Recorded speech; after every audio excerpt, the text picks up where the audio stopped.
Yeah, so I would send. Do you have Is that Mr. Belinsky? get that from me because I don't know. there's quite a few things that I need before we can. Yeah, I know who you're talking about. I can't think. Okay, Tanika T. I get it. Bland. Yeah, I know who you're talking about. At yahoo.com. Yes, because quite a few things have meetings. Yeah, we're done. Yeah.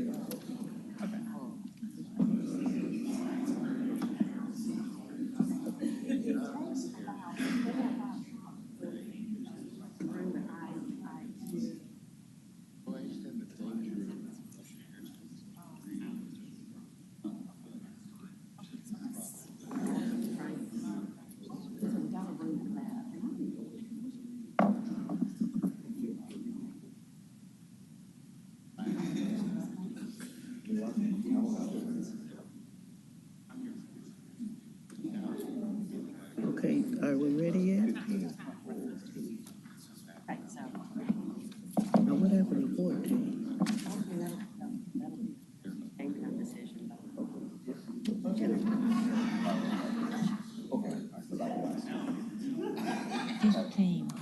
Wait a minute. Okay. Okay.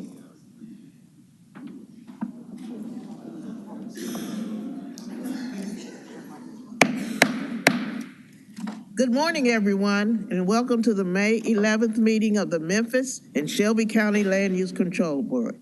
My name is Mary W. Sharp, and I will be serving as your chairperson today. We will begin this morning's meeting with a roll call. Mr. Ragsdale, would you proceed, please? Yes, ma'am. Mr. Gill? Here. Mr. Tolles? Here. Ms. Wilbanks? Here. Mr. Thomas? Here. Ms. O'Connell? Here. Mr. McKinnon? Present. Dr. Pritchard? Here. Vice Chair Lyles Wallace? Here. And Chair Sharp? Here. We have a quorum. Thank you, Mr. Ragsdale. I would like to remind you that copies of today's agenda are located in the front right podium if you need them. If you wish to be a speaker on any case that's on today's agenda, please fill out an attendance speaker's card located at the front podiums. Once you have filled out the card, please bring it up front and hand it to one of the DPD staff members located at the left podium. When the agenda item is called, you will be given the opportunity to speak. At this point, I would like to read our conflict of interest statement. The adopted policy of the Land Use Control Board requires that any member of the board recuse himself or herself from any participation in the discussion or voting on any matters on the meeting's agenda in which he or she may have direct or indirect personal interest. The member shall vacate his or her seat during deliberation on any matter from which they have recused themselves. An abstention may substitute for recusal for the purposes of maintaining a quorum. I would now like to get approval of our minutes from the last meeting. May I have a motion, please? So moved, Madam Chair. Second. I have a motion. I have a second. Is there any discussion amongst our board members? Any corrections? Any discussions? Hearing none, I assume we're ready to vote. All in favor say aye. Aye. Those opposed, nay. Motion carried. Mr. Ragsdale, may I get a secretary's report for this month's and an explanation of today's procedures? Thank you, Madam Chair. I don't have a secretary's report, but I do want to note that items number 1 and 2 have been withdrawn from the agenda. So that's a change from what was published. I will read the procedure for the meeting now. At the beginning of today's meeting, we will establish a consent agenda for those items where no one in the audience or on the board is requesting an individual public hearing. After the consent agenda is established and approved, we will move on to the regular agenda. For each case on the regular agenda, the DPD planner will give a presentation. This will be followed by the applicant's presentation and any testimony from others who support the application. The applicant and supporters will be given a total of 10 minutes. Following each speaker, the chair will ask the board members if they have any questions for that speaker. Next, the opposition will be given a total of 10 minutes to present their case. Following each speaker, the chair will ask the board members if they have any questions for that speaker. Finally, the applicant will then have a 3-minute rebuttal period under the same rules. Following all the presentations and after all parties have been heard, the chair will ask the board members if the board members have any additional questions for anyone who spoke. Then the chair will close the public hearing portion of the case, entertain a motion on the matter, discuss, and then vote on the application. If the applicant or any speaker would like to be heard after the conclusion of the public hearing portion of the case, or if a board member wishes to hear any testimony from any party for additional clarification, a motion will need to be made along with a second, and then a 2/3 affirmative vote of the board is required to reopen the public hearing portion of the agenda item. If the public hearing is reopened, both the applicant and the opposition will be allowed an equal amount of time to provide additional testimony. After the additional comments, the board will close the public hearing portion of the case and deliberate and take the final vote. Again, if any member of the audience wishes to provide testimony in support of or in opposition to a case, he or she will need to fill out a speaker's card. These are available at the front podium. Speaker's cards are not required of applicants since their names are already part of the public record. Thank you, Mr. Ragsdale. The board is a supporter of community involvement, and we certainly welcome neighborhood comments and feedback. We are respectful of the fact that many of you have taken off work and adjusted your schedules to be here today. But we ask that your comments please be made within the time frame allowed. If there are multiple speakers, please try not to be repetitive so as to make the most of your side's 10-minute time allotment. Lastly, I'd like to ask you to silence all your cell phones so as not to interrupt or disturb anyone during today's proceedings. I will now move to the consent agenda. With our procedures now being explained, I would like to introduce to my right Ms. Lisa Wilbanks, who will be this morning's consent agenda chairperson. Ms. Wilbanks will read items 1 through 19 as the consent agenda. Once the consent agenda is read, if you wish to discuss one of those items individually, please come forward and give us the item number, and we will pull that case. We will then vote on the remaining consent agenda items as one vote, and following the vote, we will hear the cases that were pulled individually. Ms. Wilbanks, will you please proceed?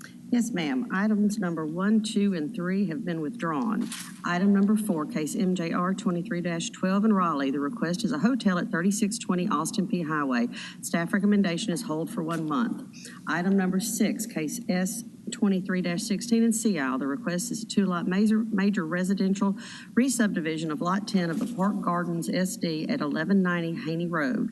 Staff recommendation is hold for 1 month. Item number 7, case MJR 23-14 in East Memphis. The request is a major modification to allow a social service institution specifically for outpatient treatment in the Park Professional Plaza PD at 5200 Park Avenue. Staff recommendation is hold for 1 month.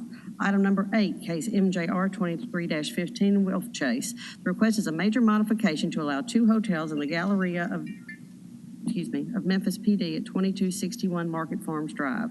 Staff recommendation is approval with conditions. Item number 9, case MJR 23-16 in the Medical District. The request is a major modification to allow a restaurant not associated with the B&B, as well as other modifications to conditions in the Mason Raji PD at 1330 Peabody Avenue.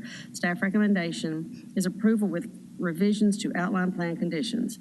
Item number 10, case MJR 23-17 in Bartlett adjacent. The request is a major modification to allow a daycare center or an adult daycare program in the Primacy Oaks Office Park at 5146 Stage Road. Staff recommendation is approval with conditions. Item number 12, case MJR 23-19 in Bartlett adjacent. The request is a major modification requesting changes to the outline plan condition to identify uses that are strictly prohibited in the I-40 Business Center PD at 6972 Appling Farms Parkway. Staff recommendation is approval with conditions. Item number 13, case MJR 2320 in Leeswood. The request is a major modification to allow a change in the nonprofit user, United Housing, occupying the historic Masonic Lodge and site plan review at 2509 Harvard Avenue. Staff recommendation is approval with conditions.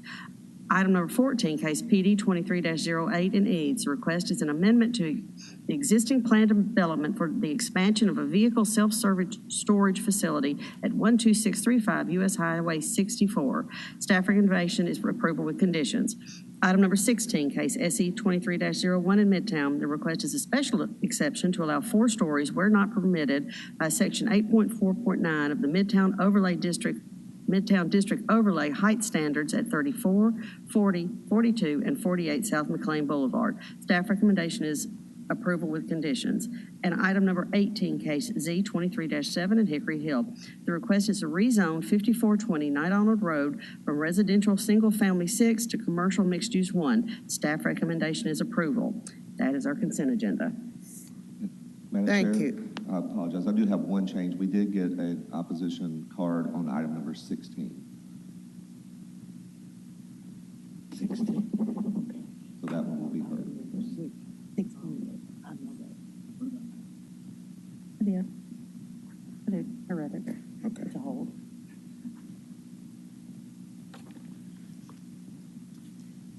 Thank you very much. Okay, we have pulled items number 5, 15, 16, 17, 11, and 19. The items on the consent agenda will now be voted on with one vote, subject to the recommendation of DPD. If the consent agenda is approved, only those items I just read will have full independent public hearings. By voting on the consent agenda, each board member is affirming that he or she has read the staff report and agrees with its findings, and where applicable, its recommended conditions. Can I get a motion, please? Yes, ma'am. Move to approve item number 4, case MJR 23-12 as a whole.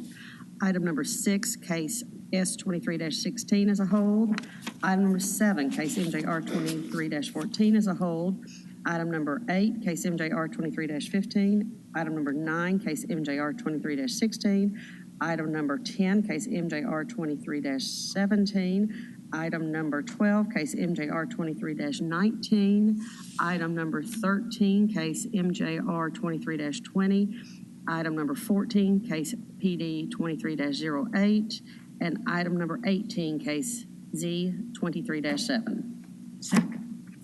I have a second, and we have the motion. Is there any discussion? Is there any discussion? Okay, hearing none, I assume that we're ready to vote. All in favor of the consent agenda as read, say aye. Aye. Those opposed, nay. Motion carries. Thank you. Dr. Pritchard, we're ready for the regular agenda. I believe we'll begin with agenda item number 5. Is that correct? Agenda item number 5, MJR 23-13, Southwind adjacent.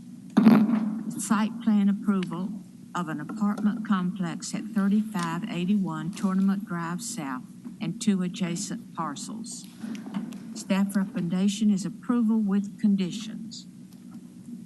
I see the applicant is present. Is there any opposition to this one? Is there any opposition?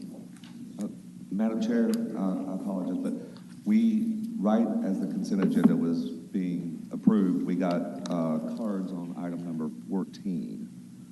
And so we do have opposition, so I wanted to ask you, and if you wanted to find what the board would like to do, if you want to remove that from the approval of the consent agenda and hear the case, then you could do that. But I wanted to make sure we did that now so that anyone in the audience would know and not. Brett is the applicant here. What be it from the board members? Do we 14. need to vote on whether to pull it? I move, Madam Chair, that we pull that item. Okay, we've got As a long as the motion. applicant is here. Yes, they are. Okay. We caught them as they were leaving. So we have the applicant and we have the opposition, so. Okay, so, So we have a motion and a motion on the second. floor. Okay, all in favor say aye. Aye. Those opposed, nay. Motion carries. Okay, we're ready for Dr. Okay. We're ready. Item number 14.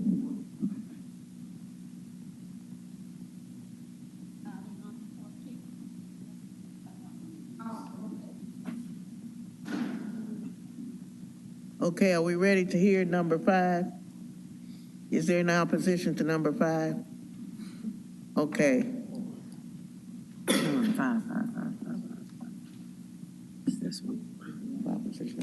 Okay, we're ready to hear the case.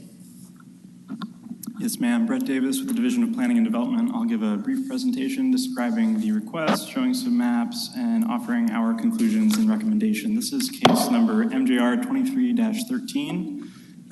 It's a major modification request concerning PD 94356. The Tournament Trails Center Plan Development, 3581 Tournament Drive South and 2 adjacent parcels. And this is a site plan approval request of an apartment complex as required by the plan development outline plan conditions. The owner and applicant are the same, TTL Development, represented today by Ms. Reeves, among others. The area of the 3 parcels combined is 17.8 acres. A location map of the county. So this is on the edge of Memphis city limits, just to the west, about 2,000 feet of Germantown city limits, and adjacent to the unincorporated Southwood neighborhood to the north. Here is an aerial photograph of the 3 parcels outlined in yellow. The planned development is this rectangle. It has been developed in part with an office tower in the northwest corner, a memory care residential facility in the southeast corner, as well as a drainage facility and some shared private roads. These 3 parcels would round out the undeveloped portion of the PD and fully develop it. Here's a land use map. So we are on Winchester. This is Tournament Drive here, going north-south, and Winchester is the arterial that the parcels front to the south. So the Southwood neighborhood is to the north with single-family houses shown in yellow. This is a golf course, shared golf course. Blue is civic uses. We've got church. We do have multifamily east of Champion Hills Drive shown in brown, as well as, of course, office uses, warehousing further down to the west. And, of course, the FedEx World Headquarters are just a bit further west than that. Here's an image of the outline plan, which divided this land into 2 areas. I'm going to point out to you, it's a little hard to see here, but this outline plan comes with a height map. So the southern portion of the PD is allowed by the PD to have up to 6 stories in height. Then we have a 4-story zone here, and the northernmost 200 feet that curves down to the east a little bit is capped at 2 stories. And the initial plan submitted by the applicant did not meet this height map. However, we worked with them, and the plan now before you does meet the height map, and that was the extent of our height analysis for this project. This PD came before you in 2021 for a major modification to allow apartments in the first place. That request was unanimously rejected by the board. The applicant then appealed it to the city council, which approved it. So that use had a conceptual site plan, which I'll show you in a moment. But that request had a conceptual site plan, but it concerned only the use. And again, the outline plan conditions require LUCB site plan approval. So the use has been approved, but the site plan included in that application is not considered binding, was not reviewed at that time, and we're now back before the board to get the site plan approved. This PD also has a maximum floor area ratio limit, which we have enforced as well. Of the 3 parcels, 1 has an approved development plan. It's a 5-story office tower, that northwestern parcel here, that was approved at the same time as the actual office tower that was built. Of course, this was never constructed. The other 2 parcels have never had an approved development plan. Just some photographs of the site. It's a bucolic setting with, of course, these private roads built, largely denuded of trees. Here's that pond with fountain. And here is Tournament Drive South. It's largely unimproved past the memory care facility, and we would require improvements and dedication of that drive. Here's the site plan. So these 2 buildings, it's a 7-building site plan. These 2 buildings along Winchester are at 3 stories. Everything else is at 4 stories, except for this northeastern portion of this building up top, the northernmost building, which is at 2 to meet the height map, and then transitions in the middle of the building to 4, where they're outside of that height limitation. So it is coming in off of Winchester and making use of existing private roads. And I do have renderings of this plan that I'll show you in a moment. Here's a color version of that site plan, situating it within the existing development.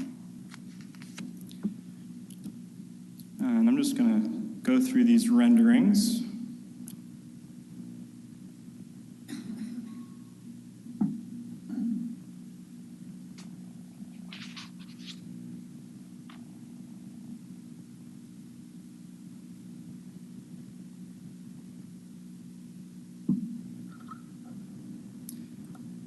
Here's the building that transitions from 2 to 4 stories in the northeast corner.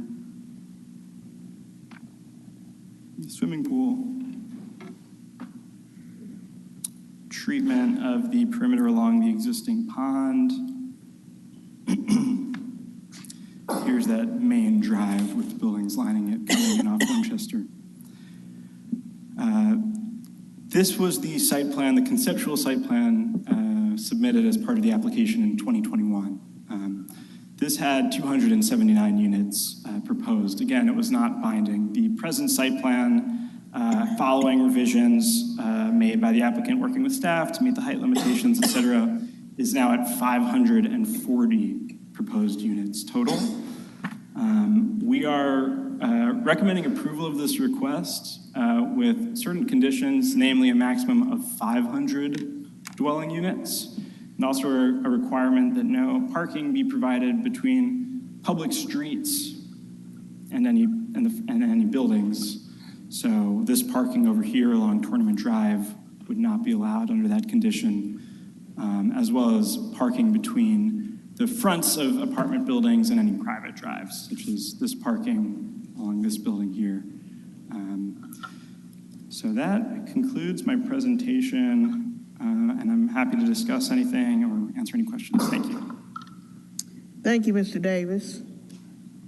Do we have any questions of Mr. Davis right now? Okay, hearing none, we're ready for the applicant. Cindy Reeves, SR Consulting, 5909 Shelby Oaks Drive, Suite 200. I'm going to be very brief. As we know, this is for site plan approval only. We're very proud of the plan that we have, and we're extremely proud of the job that Shapiro Architects has done. One reason that we do have a higher density is that we're going 4 stories. This is a very unique product that Memphis doesn't have, where you go into the lobby and then you go up to your unit.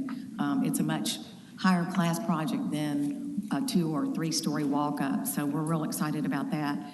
The owner and the developer is Airy Investments. It's a family owned business. It's been in business for over 20 years. And I'm going to introduce Priyank Shah.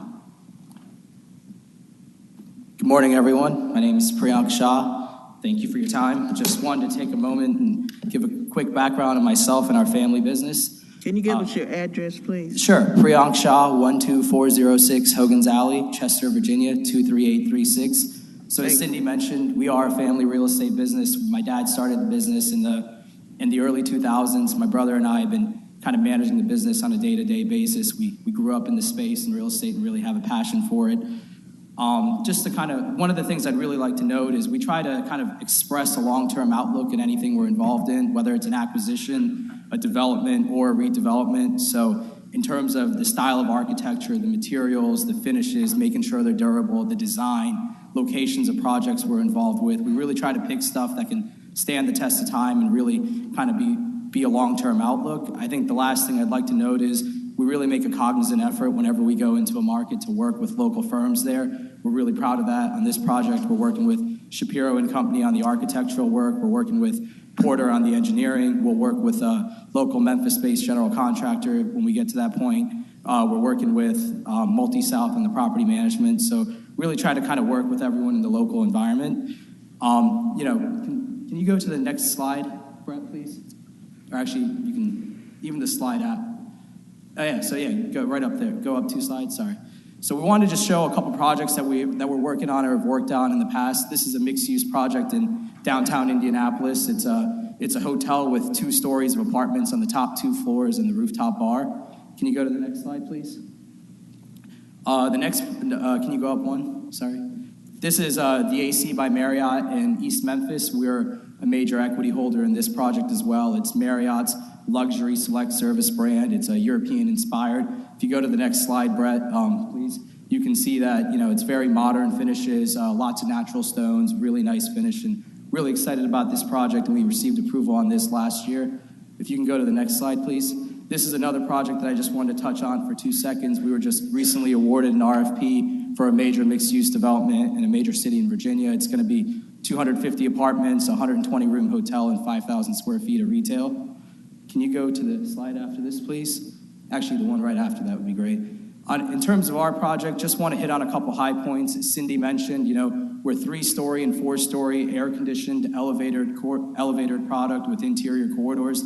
I think one thing to really note is it provides a heightened level of security. On this project, you'd have 3 access control checkpoints to get through to actually get to your unit. You need a key fob to get through the main gate. You'll need a key fob to get into the actual building, and you would need a key fob to go up the elevator. Very differentiated than a lot of the existing product there. I think in addition to that, a couple things to note is, a lot of eyesores such as dumpsters, meter banks, mail rooms, condenser units are all inside the building or on the roof, whereas on a typical project, it would be around the building. So much more cleaner, nicer look than kind of some of the comps that we'd be competing against. Can you go to the next slide, please? From an amenity standpoint, I'm not going to touch on all the amenities, just wanted to touch on what I thought were some differentiating ones. We have an 11,000 square foot game lawn. It's up against the water, so it's got a nice water feature. It's got bocce ball, turf, cornhole. It's going to have a pickleball court. We have a 5,000 square foot dog park with separate space for large dogs and small dogs, covered seating. There'll be some fire pits on the waterfront game lawn. So I think it's a differentiating amenity than what's currently offered in the market today. And then can you go to the next slide, please? From an interior standpoint, I think one amenity I'd love to call out is the golf simulator and the hydraulic putting green. Again, it's a really cool amenity that's not offered in any other projects that are around in the market today. Beyond that, we'll still have the standard pet spas, fitness centers, and dedicated yoga space, among other amenities. And then on this, just wanted to touch on our leasing center and club room. Again, shooting for 2-story ceiling heights, very nice modern finishes, Zoom rooms, conference space, pool table, poker table, just, an elevated product offering. With that, I'd like to request to kind of reserve the balance of our time for rebuttal. Thank you. Anybody else from the applicant side? Okay, any questions? Okay, we're ready for the opposition. I have 3 cards up, and so you have about 3 minutes apiece, a little bit more. Give us your name and address. Jesse Baker, 3566 Wind Garden Cove. Madam Chair, members of the Land Use Control Board, first of all, thank you for your considering our opposition to the design plan presented in MJR 2313. The word I'd like you to think about today is density. That is our biggest concern with this plan. I stand in front of you again today representing the 525 homeowners that make up the neighborhood of Southwind. Not only are we all collectively concerned because of the number of Southwind properties directly adjacent to the parcels in question, but I personally live near and drive by the proposed site multiple times a day, every day. That's the way I go in and exit the neighborhood. For the last 2 years, Southwind's Homeowners Board has been engaged in discussions directly with the developer. A year ago, the developer presented a plan for 279 units in defense of the zoning change request that you've already heard about. Let me say that a different way. The developer and their agent stood in front of this body on February 10th, 2022. They came to Southwind and stood in front of the neighbors of Southwind at a meeting in Southwind on April 14th, and then they stood in front of Memphis City Council on April 19th and asked us all to accept a zoning change based off of a plan for 279 units. It would have created a density of approximately 15 units per acre. In the months leading up to April 2022, we worked closely with the developer to negotiate in good faith, attempting to ensure a proposed design would be acceptable for Memphis, Shelby County, and the neighbors of Southwind.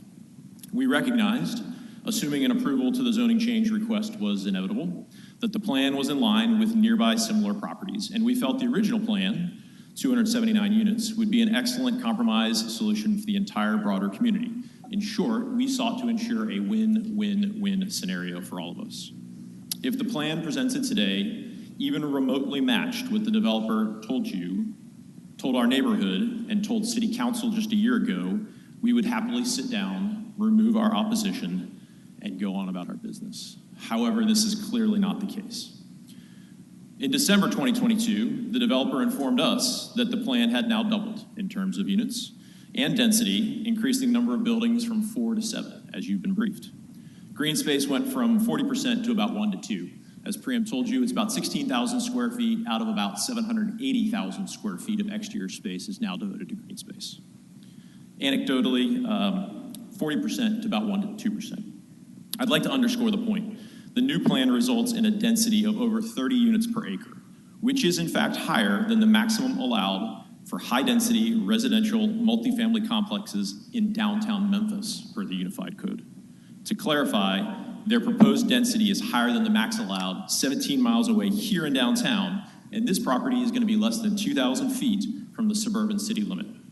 I'm likely leading the witness, but I can't possibly understand how this is appropriate design. I'd offer it's not. It's not even close. There's not a single RU3 property in the entire county that comes close to this density. Over the last 5 months, our board has continued to try to negotiate in good faith a reasonable adjustment to the design, proposing, among other things, a 1-month extension to the contractually agreed upon timeline to negotiate additionally, and reducing the number of units to 350, which is still a 25% increase over the original design. That proposal was flat out rejected. In the application before you today, the developer has not made a single change in units, density, or building design. They submitted the exact same high-density plan they shared with us in December. 279 to 561 units, 15 units per acre up to 30, green space from 40% to 1. It might be the same developer that stood before you last year, but this is not anywhere close to the same plan that was presented. When I stood before you last February, you expressed concern about what you called the unusual process that they were using to secure a zoning change in not submitting an actual plan, but rather a notional one. At that time, negotiations had stalled with the developer, and you all asked me directly why that was. I told you then that we were concerned the developer was not operating in good faith, was simply telling you whatever they thought you wanted to hear.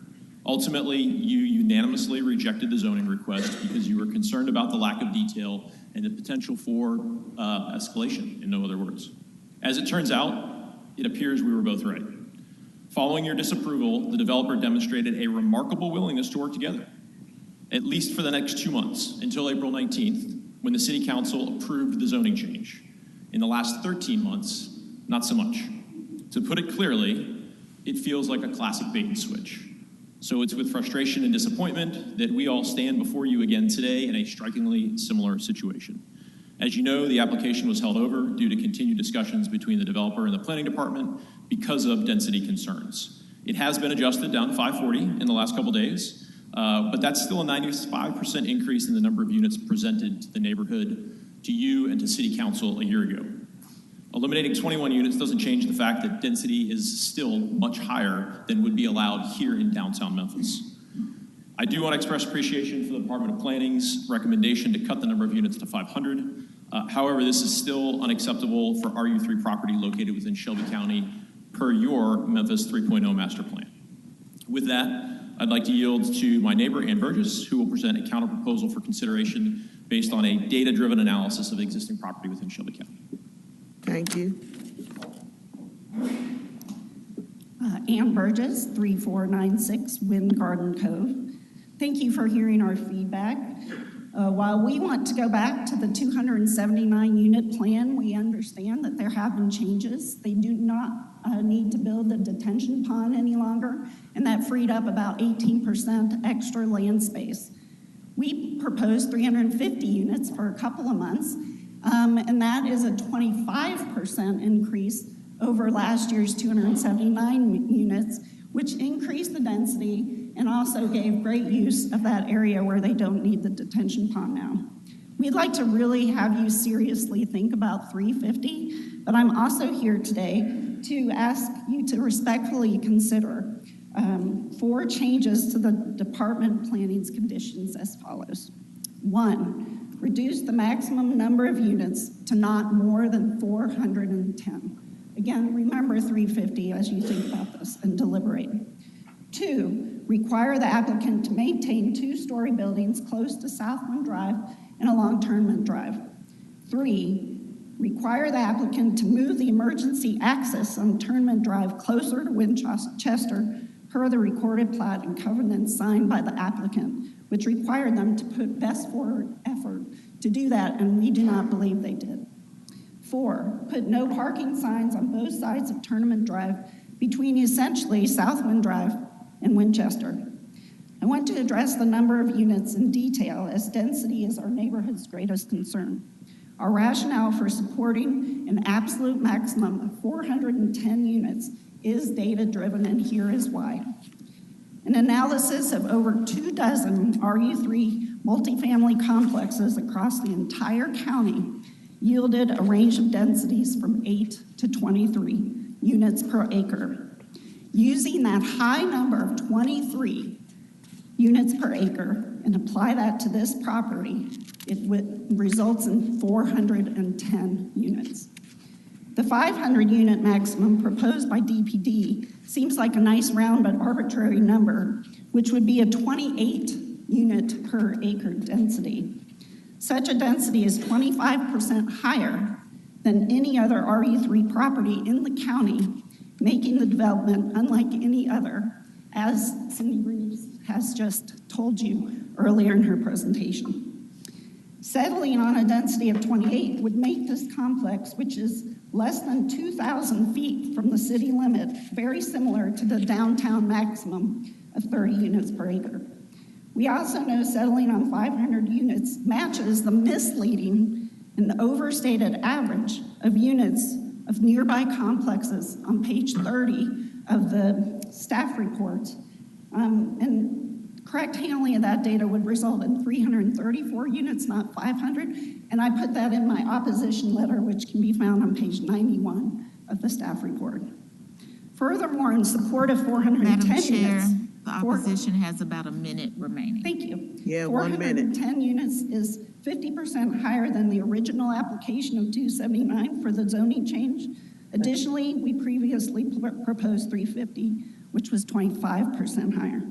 A 410 maximum is based on data, not emotion. 410 units gives the developer a lot more than their original proposal.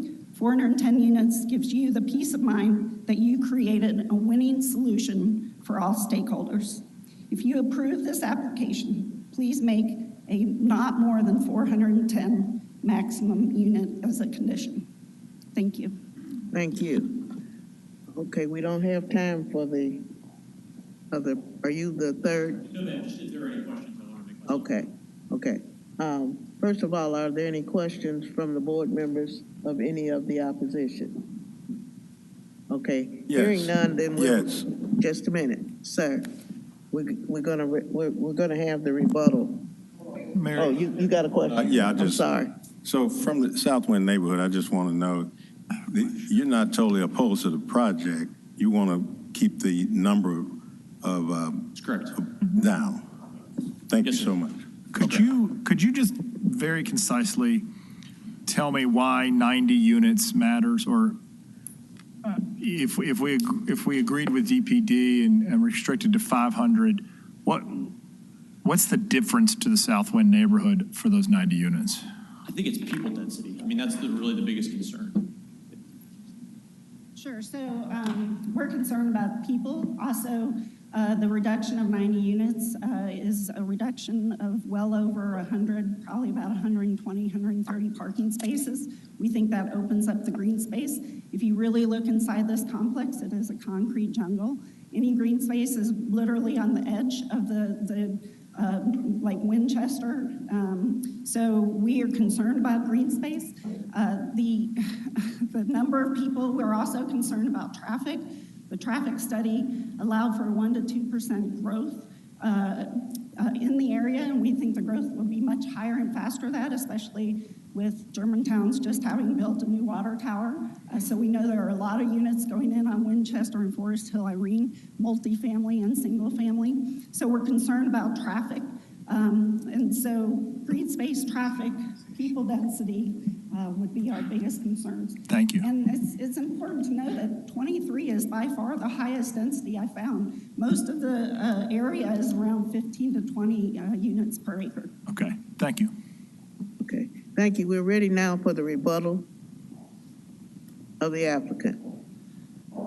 Thank you, Madam Chair. Josh Whitehead with Birch Porter Johnson, 130 North Court. Mr. Davis, this is our site plan and our staff report, or our presentation. Thank you. Madam Chair and members, I want to briefly discuss density and how we came up with our calculation in density. Our project is unique in that we're in a multi-owner development. Most of the other apartment communities throughout the area and in this community and in this part of the community are single-owner developments. When this plan development was laid out, extensive common area was provided, primarily in the form of private drives and, more importantly, the detention pond. We believe that the correct way to calculate density is to allot that common area, 70% of which we pay for, the maintenance for, should be incorporated in our density. That's number one, and we're going to discuss that in a moment. But number two, this plan development is not governed, was not designed to be governed by dwelling units per acre. It's designed to be regulated by floor area ratio, which is a similar calculation in density. But we meet both the FAR for this plan development and the dwelling units per acre of the surrounding communities, apartments in the community. And also the UDC issued dwelling units per acre as a regulation for apartment communities. And that is because it placed design over density, the importance of design. To get the critical mass that we need to have the 4-story interior hallway, elevator buildings, we need the 540 units. But let's talk about the dwelling units per acre for a moment. Next slide, please, Mr. Davis. If you calculate the 70% that we're allocated of that common area to incorporate into our community, we do not equate to 30 plus units per acre. We're at 19.9 dwelling units per acre. Again, most apartment communities have lakes, have detention ponds, and we believe that since this detention pond was designed for our development and the city engineer's office has determined that it can accommodate the stormwater runoff from our development, we believe it should be incorporated in our dwelling units per acre. So we're actually meeting Ms. Burkus's requested 23 units per acre. Next slide, please. As we look around some neighboring apartment communities, we find that 19.9 is above the average, certainly, but there are other recent post-UDC developments, particularly City Place to our east at Forest Hill and Winchester, that is above that number. So we actually believe we are keeping in with the dwelling units per acre of the surrounding apartments. That notwithstanding, next slide, the most important part is we're regulated by the FAR of this plan development. We are meeting the floor area ratio, incorporating the 2 existing buildings of the development into our development. So in the end, we are meeting the agreement, the highly negotiated agreement that we spent many hours in creating with the neighborhood association. Number 2, we're meeting with the conditions of the plan development. Number 3, we're actually inconsistent. We are in consistency with the Memphis 3.0 plan. And so it just basically comes to site plan review. And we believe our site plan with the internal street system, the location of the buildings, relating to that internal street system are in keeping with what the UDC asked for out of multifamily developments. With that, Madam Chair, I'm going to hand the floor back over to Priyank, who's going to discuss the agreement with the neighborhood. You have 2 minutes. Sure, no problem. Brett, can you go to the next slides, please? Can you go down a couple more slides? I'll tell you when to stop. Did you need to touch on that, Josh, the distance? Okay. Can you go down 1 more or 2 more? Okay, so you can kind of slowly browse through this slide, the next slide, and the one after, but we spent hours on end meeting with the neighborhood. We've had many phone calls since the last city council meeting. We've had them speak with our engineers, we've had them speak with our architects, and we have a highly negotiated agreement that was signed at prior to our city council approval. There was 19 points on there, everything ranging from us funding $200,000 into an escrow account to fund a wall and a perimeter barrier, to height restrictions, color restrictions, enhanced setbacks on the north. And we've gone through on those 3 slides and kind of summarized every single one of the points of the agreement. And we believe that we're in compliance with every single one of those points. So we spent a lot of time, put a lot of good faith effort into negotiating an agreement that was agreed to by both sides. And we've gone through each point, and we feel we're in compliance with every single one of those points. Thank you, Priyank. And again, that's a privately enforced agreement. So if there is a contention on that, there is a vehicle through which that dispute can be handled. Mr. Davis, or Mr. Benzis, since we made eye contact, I have a memorandum to disseminate. We would like to request respectfully a couple amendments to the conditions. These are conditions of approval found on page 47 of your staff report. The first, and perhaps most important, is the amendment to the number of dwelling units. We believe we do need the 540 dwelling units to justify the design that we're presenting to you this morning. And that's item number 1. Number 2, we'd like the parking to be reflected on the site plan. We have a few areas in which we have 90-degree parking on the private drives that would not be in keeping with staff's recommended condition. And also, it would require us to place our buildings along Tournament Drive, closer to Tournament Drive, and that would not be adhering to our agreement with the neighborhood. That also applies to item number 3, dealing with the parking. No change requested on number 4. And then finally, on item number 5, we believe this site plan, because it adheres to the agreed upon covenants that we've entered into with the Southwind HOA, we believe that this should govern versus the UDC if there's any disputes or conflicts between the two. So item number 5, condition number 5, deals with that this site plan shall govern because it's in keeping with the private agreement if any conflicts are found between it and the UDC. Madam Chair, I and the team are available for any questions. Thank you. Do you have any questions for the applicants? What is the expected occupancy? When? What is the expected occupancy? Percentage. At stabilization, typically in the market, you'd see occupancy somewhere between 90 and 95%. Lease-up time tends to range between 15 units a month to sometimes as good as 30 units and sometimes as good as 5 or 7 units a month, just depending on the time of the year. So, we think we can kind of be within those parameters at stabilization. If you don't get 540 units, does it scrap the project?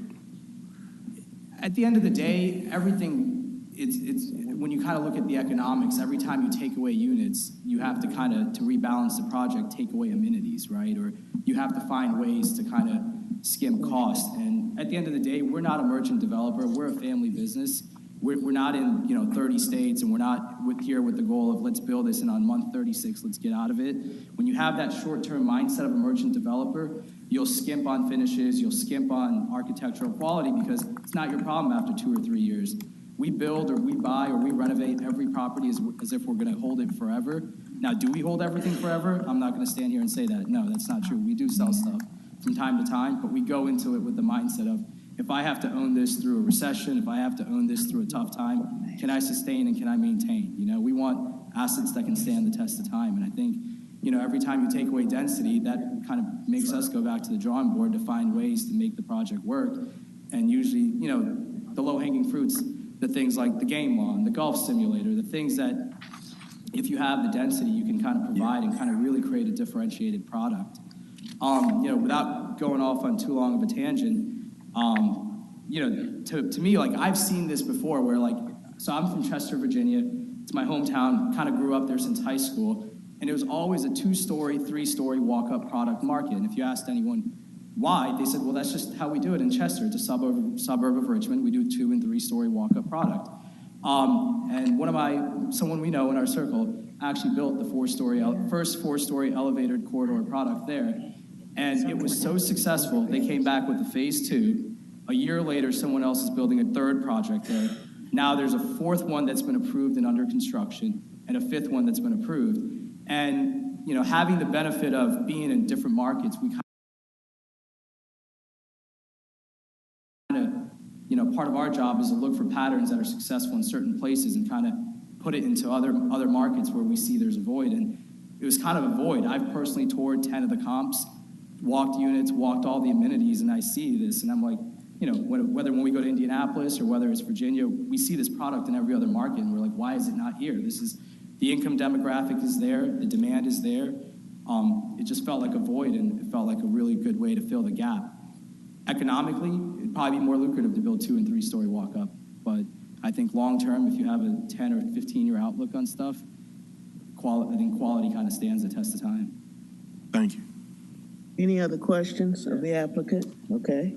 So I'm sorry. you all are proposing increases to 540. I want to accommodate neighbors. Oh, I'm sorry. Did you hear what I stated? Yes, sir. Okay. So is there any way you can accommodate the neighborhood because they live there?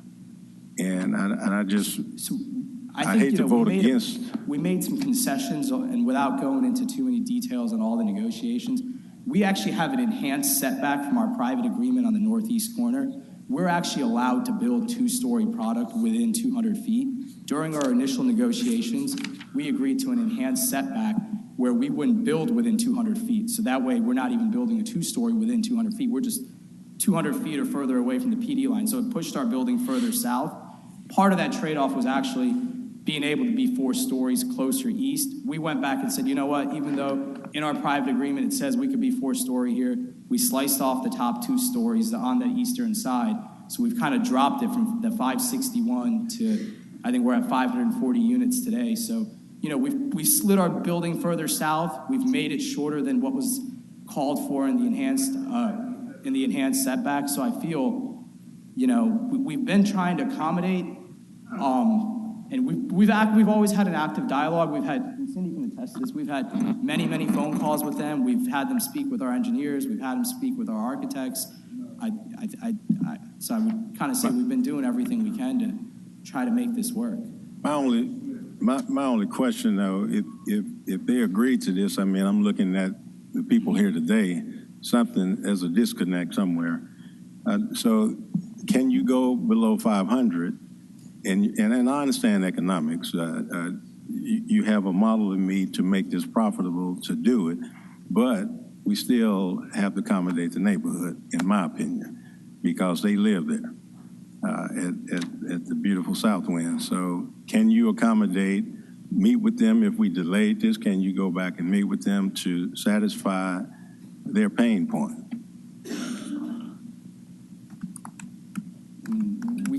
We can look into it, but it's tough because those last units are the most lucrative. You have all your infrastructure in place, you have your foundation, most of your costs are fixed costs, so your incremental margin on your last 10 units is way better than your first 10 because your first 10 has a lot of infrastructure costs in place. So like I said, it just puts pressure on us to have to make tough decisions on, like what amenities do we part ways with? What design elements do we part ways with? We've removed all the balconies facing on the northeast corner on that building facing towards Southwind, northbound as well as eastbound. So we've been trying to be accommodative. It's just, we don't want to sacrifice the integrity of the project if we don't have to. And we don't want to be put into a predicament where we say, okay, fine, let's get rid of the second pool and the second fitness center. And now you have an overcrowded fitness center and it all kind of puts pressure on the property in the wrong way. And if I may add to that, density was never part of the negotiated agreement. The reason there was an increase between the last time we came before you and today is because when we first came to you, we were there for the entitlement. We had not yet hired an engineering firm. Once we hired Henry Porter and his team, and he went to the city engineer's office, they determined that the detention pond that we thought we needed along Winchester would actually do more harm than good. And so by removing that detention pond at the southwest corner of the site, it opened up a large swath of land to develop. But density was never part of the negotiated agreement, or number of units. I think I'd add, during our negotiations on the private agreement, density was brought up a lot of times. I think, we conceded on 19 different points. I think density was one we didn't. We conceded on monetary points to provide, structural barriers, to provide height restrictions, to remove balconies, everything we could. But I think, that was one point we left open. And we figured we'd let kind of the site, the detention, the easements, all that kind of naturally dictate the density rather than just kind of picking a number out of thin air at the time. So am I hearing that if you don't get this number, it's accept this or nothing? It's tough to answer that on the spot. It's a tough spot, but I'm for me, saying it's a tough spot. Yeah. It's tough to, it would help, it's tough to just say yes or no off the bat. There's things we want to look into in terms of some of the infrastructure around it, the cost, and some of the amenities, and just figure it out. That's the only reason why I don't want to say yes or no on the spot. And I'd also like to add, we have promised to allocate $200,000 to the HOA to create a barrier between us and them. And so we believe that barrier, number one. Number two, the only access we'll have onto Tournament Drive is emergency access only. We feel like there's very little relationship between our property and theirs when it comes to number of units. Thank you. Are there any? Also from just the natural grading, if you kind of look where we sit compared to Tournament, I think the numbers we're about, is it 15 or 20 feet below grade compared to Tournament? So if you're east of Tournament Drive for some of those homes, knowing that section is 2-story, kind of between being below grade on Tournament, having the trees there's already kind of the natural grading and the trees that are blocking us from Southwind on the eastern side at least. So we're doing everything we can to really minimize the visibility and impact for the neighborhood. The question, are there any further questions? Chairwoman, do you mind if we hear from Mr. Wardlaw? He said he wanted to speak in favor or for the opposition from the neighbors. I just wanted to hear what he had to say. He's representing the opposition. Good morning, members of the Land Use Control Board. 1 second, please. Madam Chair, I just wanted to mention that one of the point of clarification, the discussion that's been happening has been questions from the board, so it's not part of the time of the applicant. Right. So if you do want to hear from the opposition, they don't have any time left. So if you did that, then you would have to give the applicant the same amount of time as well as rebuttal. So that's one thing I just wanted to. What is the power of the How board? about, can we give them 3 minutes, 2 minutes? Can you do what you say? We have to give the applicant 3 more minutes. They seem like they have plenty to say, so I feel like 2 minutes, they can fill that up. Is this normal? I thought we were about ready to close. Well, the board would have to agree to that if, Mr. Gill has requested that, and the board can decide whether to open it back up to the opposition or not. Yeah, because we had, okay, what is the power of the board? I move that we open it up to hear from the opposition. Second. Okay. Any objections? Any objections? Okay. It's enough, 2 minutes enough. Okay. 3 minutes, that's it. Thank you. Lou Wardlaw, Martin Tate Morrow, and Marston, 6410 Poplar Avenue. I've represented the Neighborhood Association throughout this entire process.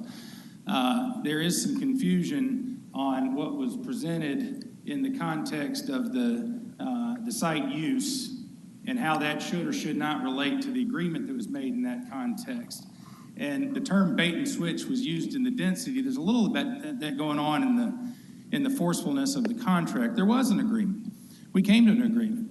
It has these points, and it didn't have specifically a density in there, but it was negotiated with a plan that had come before y'all with 279 units. Even in the context of that negotiation, that plan came before City Council. We sat with several hours with Frank Calvett, Councilman Calvett, before that meeting, and we entered into a negotiation. That negotiation was admittedly for the use, the proposed, the acceptable uses on the property, and we all knew we had to come back here. The developer, who has lovely projects in Virginia, lovely projects in Indianapolis, was always, we got you, trust us, we're going to do this. You're going to have another bite at the apple. You can come down and make your peace. But we're here to do that today.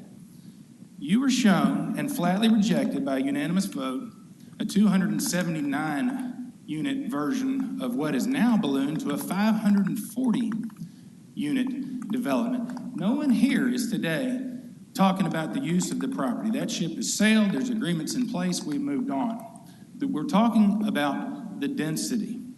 You've heard them say at the time, we can build this and we can make profit and we can be good for the city and we can be good for the neighbors at 279 units. Member Thomas, you talked about, you understand economics. Well, they did at the time. We can build this project at 279 units. Now they're saying, we can't do it at 279. We can't do it at 350. We can't do it at 410. We can't do it at 500. It's 540. Take it or leave it. And that's not right. That ignores these neighbors. Yeah, 1 minute. That ignores the process. It's disrespectful and it's not right. We are here today not griping about the unit, not griping about the developer, not griping about the quality of the product. We're talking about the number. At 279, we agree. At 350, we like it. At 410, we would take it. At 500, which staff thinks, we don't like it, but we got something. But that's not what you've been told. You've been told take it or leave it at 540. And that's not right. And I'm happy to answer any questions. I'm sure that they'll be allowed to speak for 3 minutes. And given the comments they've made earlier, I'm sure they'll be able to fill that time. Thank you very much. Thank you, Mr. Wardlaw. Any questions of Mr. Wardlaw? Okay, any rebuttal? 3 minutes. Madam Chair, I only plan to take 30 seconds. Again, the density was never part of the agreement. The 279-unit site plan, the City Council resolution that approved it, I believe explicitly states at the bottom, this is not binding, this is not a site plan. And essentially to get the common amenities that we're proposing, to get the class of apartment community that we're asking for, we are respectfully requesting the 540 units, which we believe meets the density of surrounding communities, meets the plan development conditions, and meets the Memphis 3.0 plan. So we respectfully request your approval as we've proposed to amend. Thank you. Okay, any questions of Mr. Whitehead? Okay, hearing none, I'm going to close the public portion of the meeting. However, Mr. Ragsdale, we have two other, one from the opposition, and of course the letter that we have from the applicant. How do we make this motion? I believe if you would like, so you do have our conditions that we have, so you could approve as a condition by staff. The applicant has requested the amendments. So whoever makes the motion, if you wanted to, include any additional amendments, but you could make a motion to approve as conditioned by staff and then get a second and have the discussion. You can always amend that motion. I think that's probably the best way to go so that you can kind of see what the discussion is. Are you saying two motions? Just one motion to approve as conditioned by staff. Right. Then? And then you can, if you decide that you want to amend those conditions, then you can amend that motion after discussion. Okay. Madam Chairman, I'd like to move approval of the staff recommendation at the 500. Second. All right. The Okay, we have- conditions as on page 47. Okay. So then you make the motion. You're supposed to read the motion. Well, You're supposed to read the motion. He's supposed. all right. Madam Chair, I move that we approve this item with the conditions on page 47 as proposed by staff. Okay, do I hear a second? Second. Okay, we have a second. Now we're ready for discussion. Is there any discussion?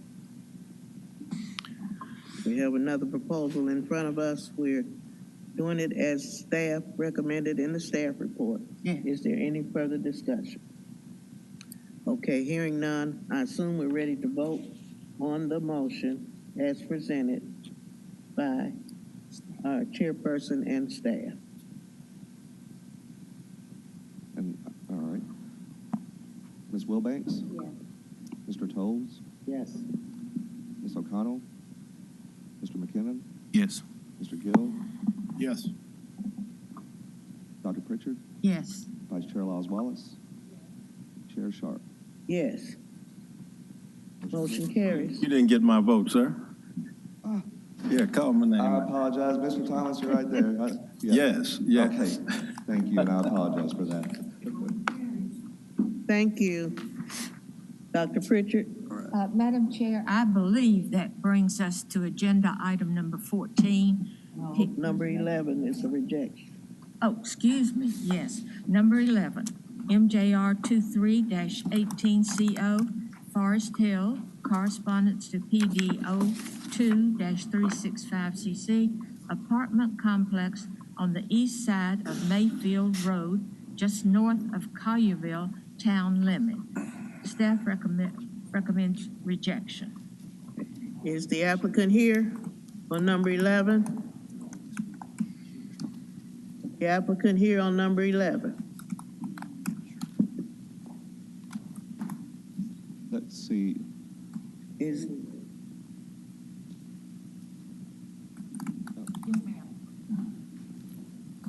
Cindy Reeves, SR Consulting, 5909 Shelby Oaks Drive, Suite 200. okay. Is there any opposition before we have the staff report? Is there any opposition to number 11? Okay, hearing none, we're ready for the staff report. Yes, ma'am. Again, Brett Davis with the Division of Planning and Development. This is case MJR 23-18CO, a major modification to PD 02365CC. This case has several similarities to the last case. This is a use request. The plan development that exists already has this LUCB site plan review requirement. The applicant has not submitted anything but a conceptual site plan. No site plan review is conducted by staff, and if approved, no site plan would be approved. It would have to come back to the Land Use Control Board for site plan approval. Again, this is a PD that does not currently allow apartments, and the request is to allow apartments. That PD is the Forest Creek plan development. The location of this land specifically is the east side of Mayfield Road, just north of the Collierville town limit. The owner and applicant are one and the same Forest Creek equity partners, again represented by Ms. Reeves. And the area is about 20 acres.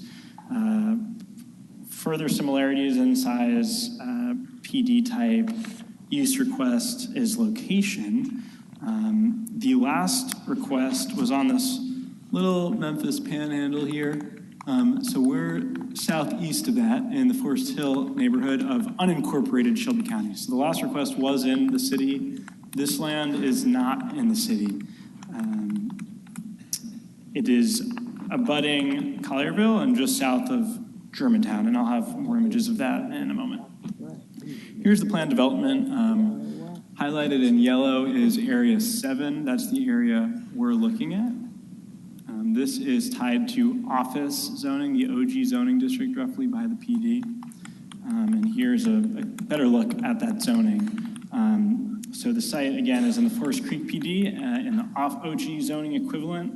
To the north is also the Forest Creek PD with an RU3 equivalent. RU3 is an apartment zoning district, and that has a 12 dwelling unit per acre maximum. To the east is an R15, so relatively large lot, single-family zoning equivalent within the Forest Creek PD that has been approved for townhouses, but the plan has not been re-recorded to reflect that. That currently has a 2 dwelling unit per acre maximum. To the south is the town of Collierville, as well as over here to the east. So we have suburban single family residential lots in Collierville over here to the east with larger lots, and to the south with relatively smaller lots. To the west is another PD that's very closely related to Forest Creek, the Irene Woods PD, and that also has an RU3 equivalent. To the north, on the other side of this little stream here, is the town of Germantown. So Germantown to the north and Collierville to the south and east. Here's a land use map. So there is quite a bit of forested land, undeveloped land in the area. Collierville to the south and east has single family housing. And of course, we do have apartment uses to the west and the northwest within the 2 PDs I just mentioned. Here's a screenshot of the Google Street View image of the land. And here's that conceptual site plan again. little detail and not binding. The applicant has indicated this site plan would include about 500 dwelling units. Now, there is an approved development plan for this site that went to Land Use Control Board, was approved, appealed to the County Commission, and approved on appeal. This is a 181-unit townhouse plan. Townhouses are an approved use in the OG zoning district, so this is a use by right, but again, required LUCB site plan approval.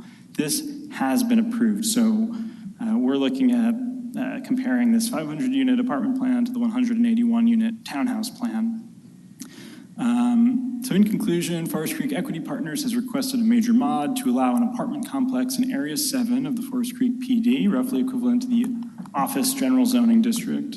In 2022, the Shelby County Board of Commissioners approved on appeal a site plan for 188-lot townhouse development on the subject land. The outline plan conditions allow townhouses by right within Area 7, but require site plan review for all new final plans. If approved, a separate site plan review application must be filed subject to board approval in accordance with the outline plan conditions. The present request per se concerns only permitted uses. However, the applicant has indicated the proposed site plan would include about 500 dwelling units or about 25 dwelling units per acre. I'm getting into some new discussion here. The city, as a rule, no longer accepts sewer connections to development outside of city limits. This policy, tied to an indefinite cessation of annexation, not only lightens the future financial burden of the municipal sewer system, but also focuses development inward while preserving farmland, as envisioned by Memphis 3.0 and demanded by best practices in smart growth. So Memphis 3.0, grow up, not out. This is growing up and out. However, because this development was approved by the legislative bodies prior to the 2017 adoption of the sewer policy, the city has exempted the proposed development from the sewer restriction. That said, staff finds that the requested increase in housing density vis-a-vis the original approval does not meet the spirit of the sewer policy. We are not in favor of any increase in residential density in this area. I also want to point out we received comments from Memphis Shelby County Schools, which are included in your staff report. This land is currently in the Germantown Middle School and Germantown High School attendance zones. Both of those schools are in the process of shutting down, being closed by the school board. Germantown, after Memphis joined the county school system, left the school system. And so this land, which is an unincorporated county, the unincorporated county land, no longer shares a school system with Germantown, which it did until recently. Those two schools are already operating near capacity according to the letter, and their closure, with Germantown students going their own way, but the county students still on the same school board, has raised concerns for the school board. And they commented, Michelle Stewart commented, quote, this change being the closure of the schools, will place additional challenges on school capacity in the southeast portion of MSCS's attendance area, which includes the subject property for the immediate and intermediate future. With additional multifamily housing proposed, the requested modification is expected to have an impact on school capacity. So one of the core tenets of land use planning, albeit one that doesn't come up too often in our discussions, is rational growth. We want to provide public services, make sure that public services are available in tandem with development. And in this case, that of course includes schools. The school board is saying, hey, we don't really have the service capacity for this residential increase. So for these reasons, we are recommending rejection. And that concludes my presentation. Thank you. Thank you, Mr. Davis. Do we have any questions of staff at this time? Okay, hearing none, we're ready for the presentation by the applicant. Thank you. My yes. PowerPoint. As Mr. Davis has pointed out, this is the site. This is the surrounding areas with a lot of apartment density in there. Next slide. As you can see, more apartments. Next slide. Okay, in January 14th of 2021, the northeast corner, next slide, the northeast corner of Forest Hill and 385 requested this exact same zoning, and they were granted this zoning back in January of '21 with no conditions. We'll meet the RU3 zoning just like they met it, just because we were speculative on this. Just because we can put 500 units on there does not mean that there will actually be 500 units. We don't know how many units there could be. We could also, if the market doesn't warrant the apartments, we could also still do townhouses there. We will meet whatever the RU3 zoning allows. We don't feel that the previous zoning is appropriate for that site, and we would like the ability to have more uses that are allowed on the entire the rest of the PD. Next slide.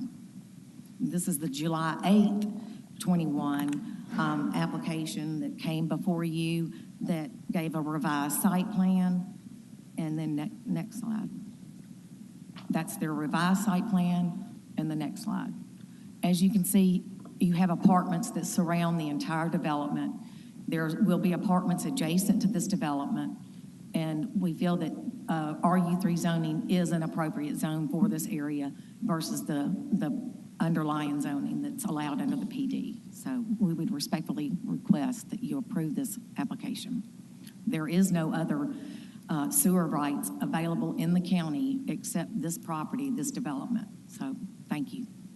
Thank you. Any questions of Ms. Reeves? Any questions? No questions? Well, we will close the public portion of this meeting. Dr. Pritchard. Move approval of agenda item number 11, MJR 23-18CO, Forest Hill. Okay, we have a motion. We have a second. Is there any discussion? I'd like to say something. This has come up only once or twice before, and I've mentioned it, and it's very important. I think when the school system comes to us and says, because this never happens, when they raise a flag and say, we don't support this, we're at or over capacity, I think we do a great disservice to, potential children that would be living in that area to not pay attention to that. So for that reason, I'm not going to support this. I'm going to go with the recommendation of the staff. Anyone else? Okay, no further discussion. I assume we're ready to vote. We're going to do it. We can do a roll call. Mr. Gill? And this is, but just to clarify, this is to approve. So if you vote yes, it's to approve it. Vote no, it's to reject. Right. Yes. Ms. Wilbanks? So a yes vote is to approve the project as presented by the applicant, and a no vote is to reject it, which is our recommendation. No. Mr. Tolles?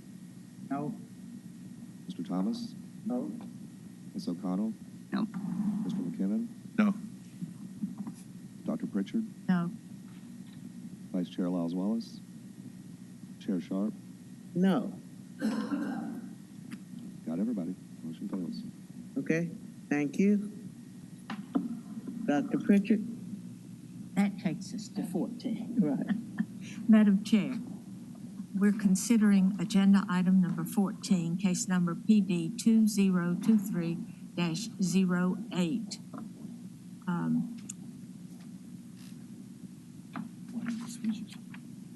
Okay. I'm getting there. This is an amendment to the existing plan development for an expansion of vehicle self-storage service storage facility at 12635 U.S. Highway 64. Staff recommendation is approval with conditions. Is the applicant here? Okay, and then do we have any opposition? All right. Okay, we'll have a staff report. Jeffrey Petzis, Division of Plan Development, presenting this on behalf of Seth Thomas. Right, so this is a request to expand an existing plan development to allow parking for campers, RV boats, and et cetera within the Conservation Agriculture Zoning District. This property is located just inside Shelby County and south of Arlington. This is showing the subject property outlined in yellow.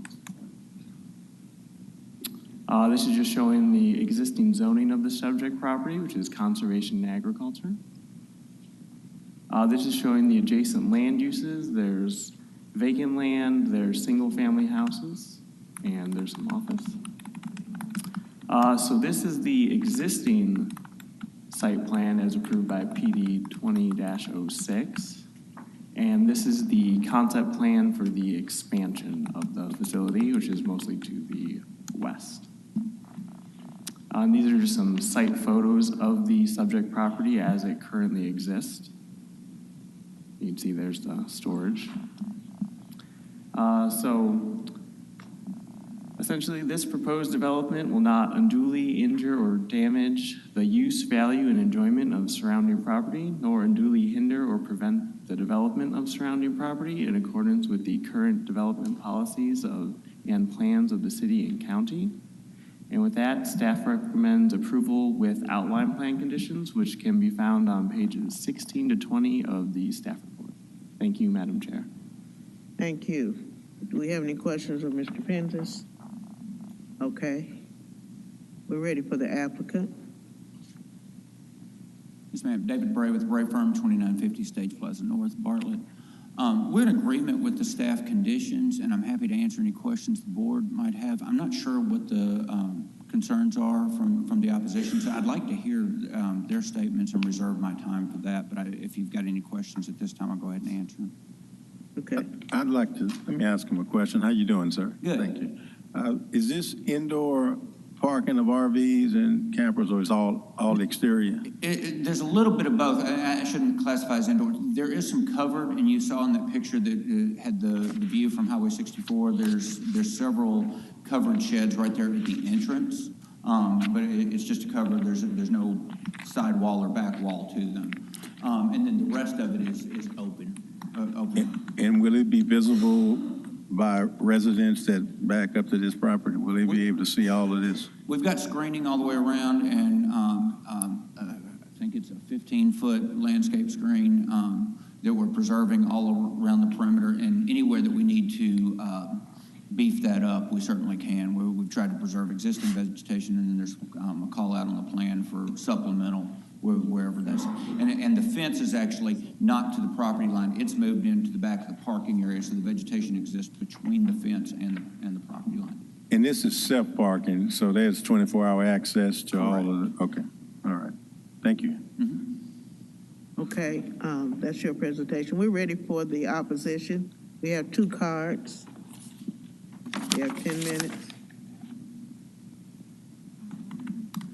All right. Give us your name and address. My name is Cora Shannon. I live on 3029 Washington Road. And I do know that the area on which they are talking about and the road itself cannot accommodate any commercial upbringing. I brought you the pictures so I could show you the actual road itself and the way it should, where the traffic is. Really, everybody that goes down that road, they move from,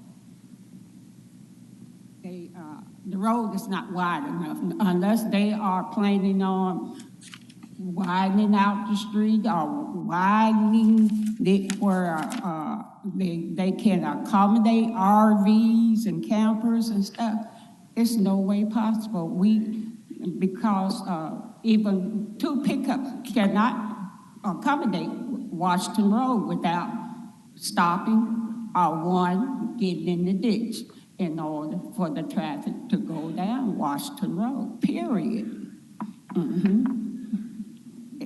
That's just it. You know, it's a quiet neighborhood. It's as you said, a little country road that you know the city has built or the county has built, and there's no accommodation for large vehicles to come down this road at all. Okay, it's not time for rebuttal yet. We're gonna have to hear from the opposition. Okay. There's another. There's another person here in opposition, He's right here. Mr. Bacon. Okay, we're ready for you to speak. Ma'am? We're ready for you to speak if you want to speak. Oh, well, Name and address. my name is Freddie Shannon, and I live with my grandmama in that same house when I was 5 years old. And on her deathbed, she told me to take care of her property and don't sell it and don't let nobody have it. So I agreed, and that's what I've been doing for the last almost 80 years. And these people across the highway from us, across the road from us, they tearing up stuff over there and tearing trees down and hauling them off. And I think they want to get over on our land, on my grandmother's land. And that's the reason we're down here, to try to stop them from doing what they're doing. On the south side of Highway 64 is residential. On the north side of Highway 64 is commercial. Everybody knows that. That's all I have to say. Okay, thank you. Do we have a Juan Bacon? No, not you, sir. Thank you. Okay. Thank you. No, I'm looking for someone else. Is there a Bacon in the house? Mr. Bacon or Miss Bacon? Okay. Hearing none, is there any questions of the opposition? No questions? Okay. Applicant, would you like to say something else? Yes, ma'am, and I'm glad we got to find out what the concerns were. If we could go back to the site plan, and we were speaking, as the first member of the opposition was speaking, we don't have a driveway out to Washington Road. All of our access is off of 64, which is the appropriate place. Washington Road's not an appropriate place for a commercial driveway, and we would not be putting traffic out there. In fact, you'll see on our site plan, we've got an even further landscape screen. I think it's 40 feet off the road that we've got listed as a non-disturb area. So we don't intend to do anything out towards Washington Road. Everything will come off of that existing entrance off of 64 that's already in place with the first phase of this development. Okay, thank you. Any questions of either the applicant or the That was my opposition? question. He just hit that one good. All the access will be from 64. Very good. So we addressed the concern of the people that came. Thank you. Madam Chair, if I may, and just because Mr. Thomas is not here today, just pitching in for him. Mr. Bray, can you explain some of the activity that's going on currently on Washington? I think that there is activity for construction. There is, and it's actually the track, and we'll talk about it next month, to the north of this, where the owner of that track is doing some clearing. And I believe they've cleared the hard corner and are moving south with their activities. There has been some clearing activity on this project closer over to where the existing improvements are, but not out to Washington Road at this time. So there's two different property owners in play here. Right, so some of the activity that is happening right now is not. There is no access shown on the plan, and just right now we don't have a condition stating that there can't be access off of Washington, but it's not shown on the plan. Would that be something that? Yeah, I mean, we're good with the existing site plan, but we're happy to add a condition that at no point there will be driveway access to Washington Road. Okay, so if the board wanted to add that condition just to. We don't want to go improve it anyway, Brett. Exactly. So, yes. Okay. Okay, any more questions? Any more questions? With that, I'm going to close the public portion of the meeting.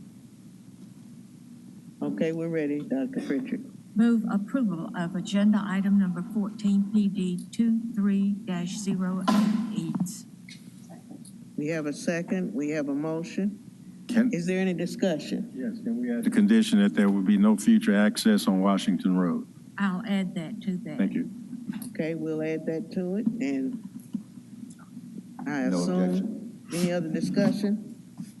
No other discussion, I assume we're ready to vote. All in favor say aye. Aye. Those opposed, nay. Motion carries. Thank you. Dr. Pritchard? We'll go now to agenda item number 15, S2023-022, southwest corner of Macon Road and Buckeye Road. The request is a 12-lot major subdivision for for Buckeye Estates. Staff recommends approval with conditions and a waiver. Can I hear you? That microphone is. Okay, is the applicant present? Yes, ma'am. Okay, is there any opposition? Okay, we have one person opposing. Okay, staff report?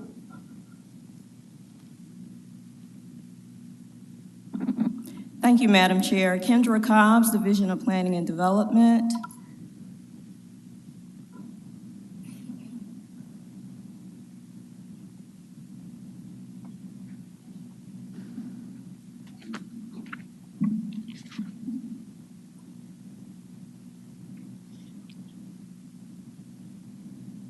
I'm sorry, one moment, please.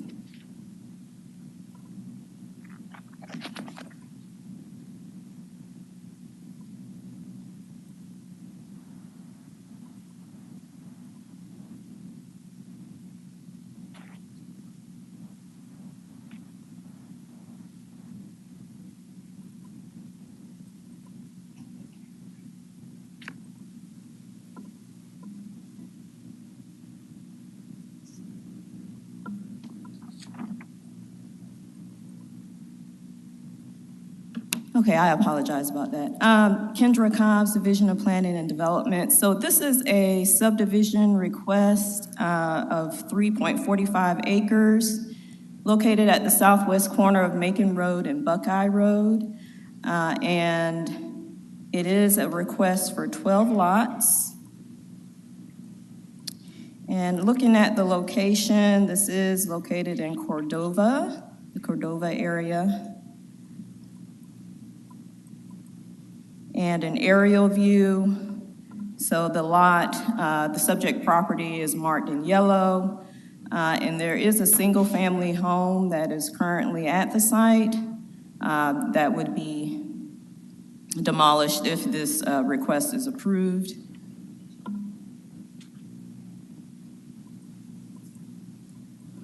And so looking at the zoning in the area, it is currently zoned single-family residential 6, R6, and to the west is also R6 zoning. To the south, we have conservation agriculture, and also conservation agriculture to the east. And then across Macon Road, commercial mixed-use 2 zoning. And this is a view of the land use in the area. So it is primarily single-family residential land uses. To the immediate west, there is a multifamily property.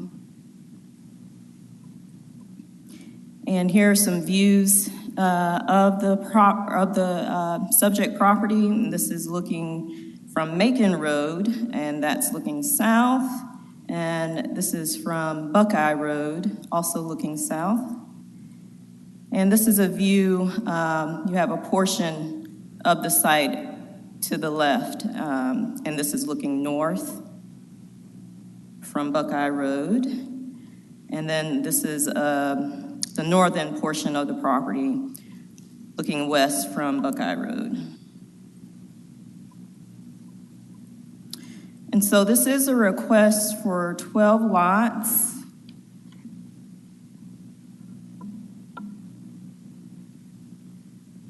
Okay, and so the lots are oriented towards Buckeye Road. The lot sizes range from 8,500 square feet to a little over 14,000 square feet.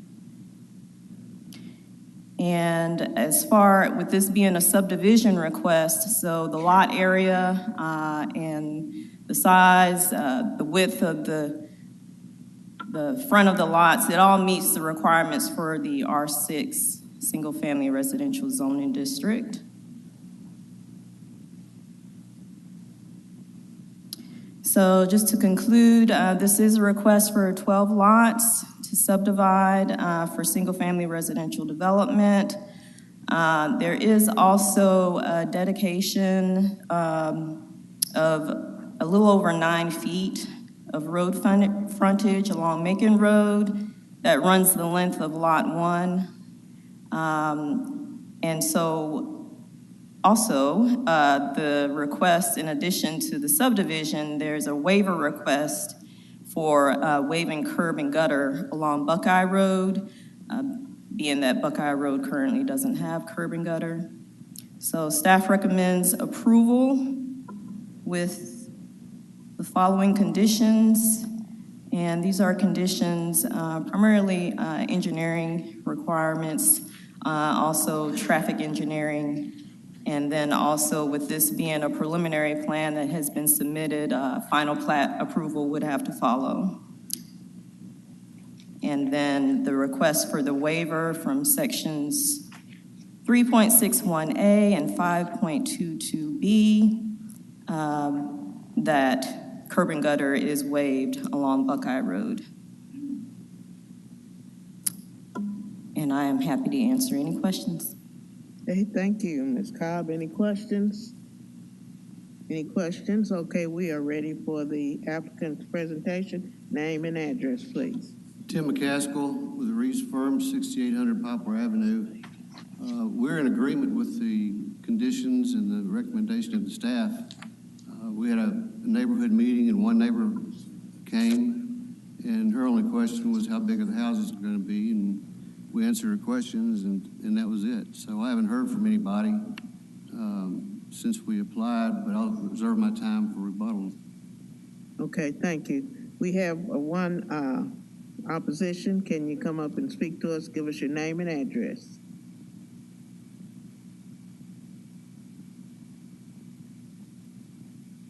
Good morning. Thank you for taking my comment.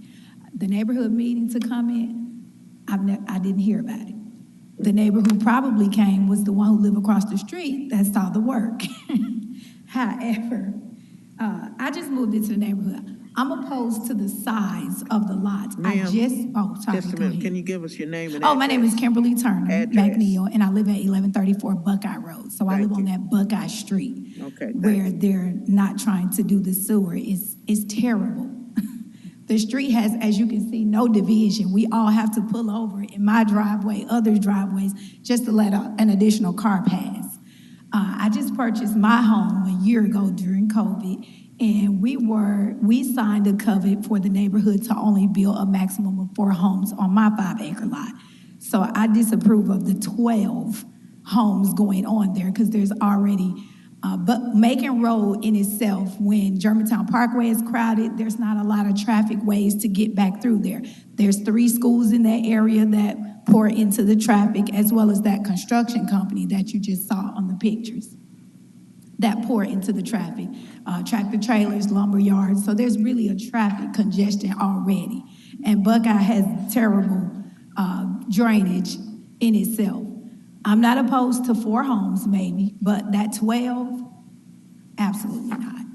That's going to devour the whole neighborhood. We have people with disabilities. If you saw his pictures, those 2 homes next to it, I agree with that. Disabled community, I don't want to do a disservice to them. I also have disabled people that live in my home. Most of the people that live there have been there over 50 years. They were family homes, the one that's being sold. Nobody else wants the family. Nobody wants to live there anymore because it's not new. So they're selling it to someone to come in and devalue the neighborhood. It's still zone agricultural. People have horses there. We try to, just stay a community. And I agree to the 4, not opposed to more than 4, maybe 5, but the 12 with that size lot will bring too much traffic.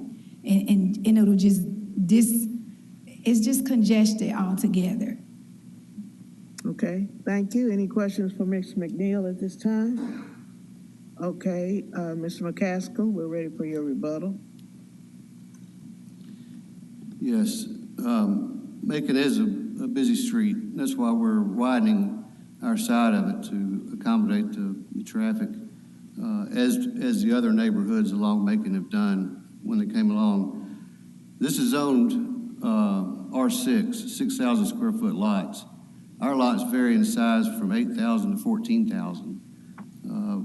Actually, our lots are larger than most of the surrounding neighborhood lots. They're a lot closer to 6,000 square feet.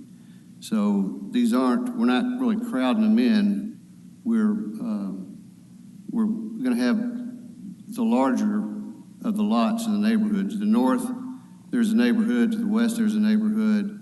And all those lots are smaller than ours. And we don't think 12 lots is going to make that big a difference in the traffic over there. Okay, thank you. Any questions of Mr. McCaskill? Mr. McCaskill, are all homes going to We have a face? question of Mr. McCaskill. Okay. Are all the homes going to face Buckeye Road? Yes. Pretty familiar. I stay out that way. I drive similar to Ms. McNeil.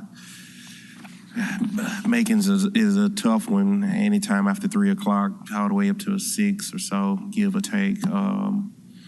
Definitely familiar with Buckeye Road as well. Yeah, but that's all my questions. So. Okay, thanks. Wait a minute, Mr. Tolles has a Yeah, question. Mr. Gaskell. I have one question on the lots to the north, I guess across Macon Road. What is the frontage on those lots? Per lot? Yeah, I mean, I know your lots are much larger than those lots, but what is the width of those lots? I can't tell you, but they're smaller than ours. Are they? They're barely 6. It's zoned commercial over there, so they're even. I think they're even smaller than the 6,000 square feet. No, I mean the width of the lot. So you're saying the width of the lots, existing lots, are smaller than the ones that you're proposing? Yes. Okay. That's correct. All right, thank you. Any further questions? Any further questions? Hearing none, we're going to close the public portion of the meeting. Dr. Pritchard? Move approval of agenda item number 15, S2023-022. Is there any discussion? I just wanted to say, I've been driving Buckeye since 1972. I completely agree with Ms. McNeil. Buckeye doesn't have maybe 6 houses that go out on it at this point. 12 is just too much. Just because it's zoned RS6 doesn't mean it should be RS6. The property to the west of it, it's zoned multifamily, but it is a grouping of maybe 4 or 5 houses that are for some disabled people. Very lovely. They don't even use the back half of it. I agree. Some houses could be on there, it would be great, but 12 is way too many. You can't, even on the drawing, you can see if you're going Buckeye and you have to turn east on Macon, they had to put a curb because everybody was either going in the ditch or going through the yard. I'm certainly pro development, but that's just too much on that lot. Thank you. Anybody else want to discuss anything? I agree with you, Miss Wilbanks. I agree with you on that. Okay. All right, What do we hearing no do further in- discussion? What do we do in terms of density and lowering that density? Where do we go from here? I mean, I don't think it's a bad project. However, just the density of the project. Well, I would suggest possibly that they hold it for a month, come up, and invite the people along Buckeye. I didn't know about it, and I drive by that a minimum of 4 times a day. I even contacted staff going, I didn't even see a sign, and I realized it wasn't required. But I do think these neighbors need to know about it. And again, she's not against development, that's just too much for that very small street which with such a cut through, they've got either 3 or 4 speed bumps on it. Yeah. Okay, any further discussion?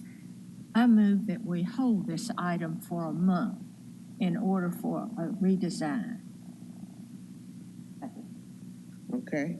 Is the applicant in agreement with that? Yes, ma'am. Okay.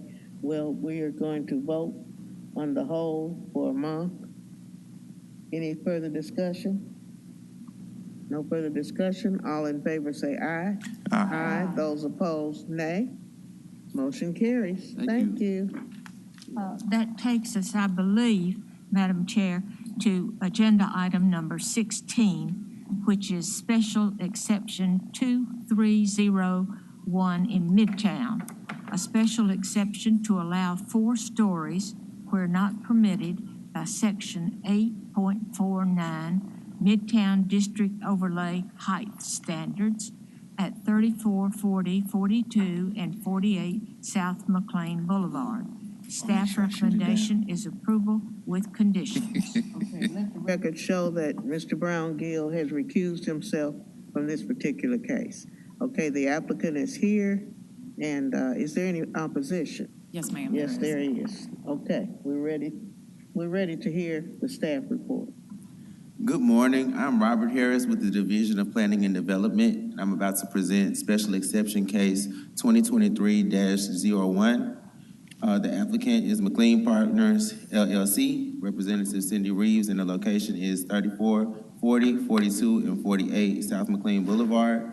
The request is for a special exception to Section 8.4.9 to allow 4 stories in height where 3 stories are permitted by right. So on the location map, you can see that this is located in Midtown, indicated by the pink circle. And on the vicinity map, you can see it's those 4 parcels that are shaded in the dark blue in that green circle. The parcels are zoned residential urban 4 with Midtown overlay. And on the land use map, you can see each parcel is for different use. The one ending in 26 is single family. The one right below it is vacant. The next one is for office purposes, and the last one is commercial. And the surrounding uses are single family, multifamily, and commercial. So here are some pictures of the site. On the left, you will see the view of 38 South McLean Boulevard. On the right, you will see view of 40 South McLean Boulevard. On the left here, you will see 42, and on the right, you will see 48. And here is an aerial view of those 4 parcels all together, indicated by the yellow box.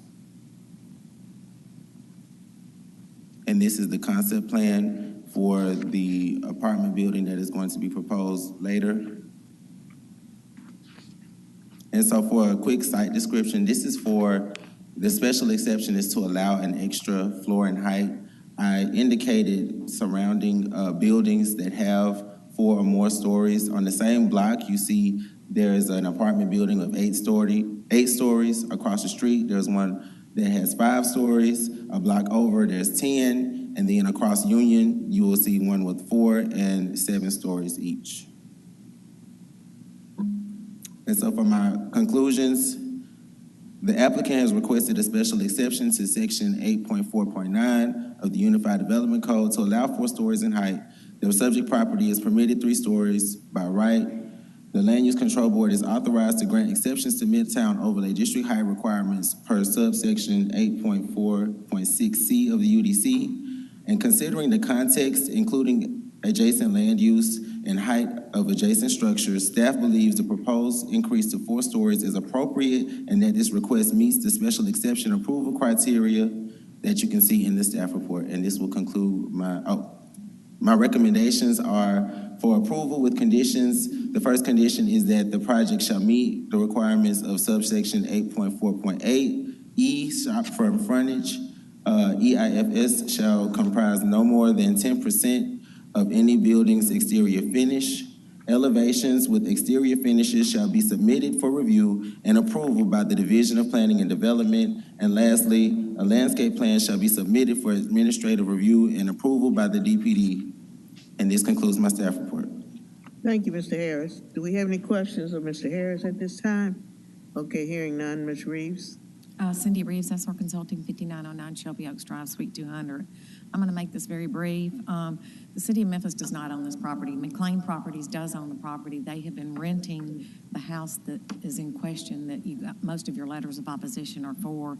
That house was built in 1967, and they will continue to rent that house to the shop that they're going to be discussing and until they're ready to develop. And I'll save the rest of my time for rebuttal. Thank you. We have 3 people in opposition. If you'd come up, give us your name and address in your remarks. Good morning. How are you guys feeling? My name is Ashley Scott, 1288 Vinton Avenue. I'm going to try not to get emotional, but this is something I'm very passionate about, so I'll try to keep it as brief as possible.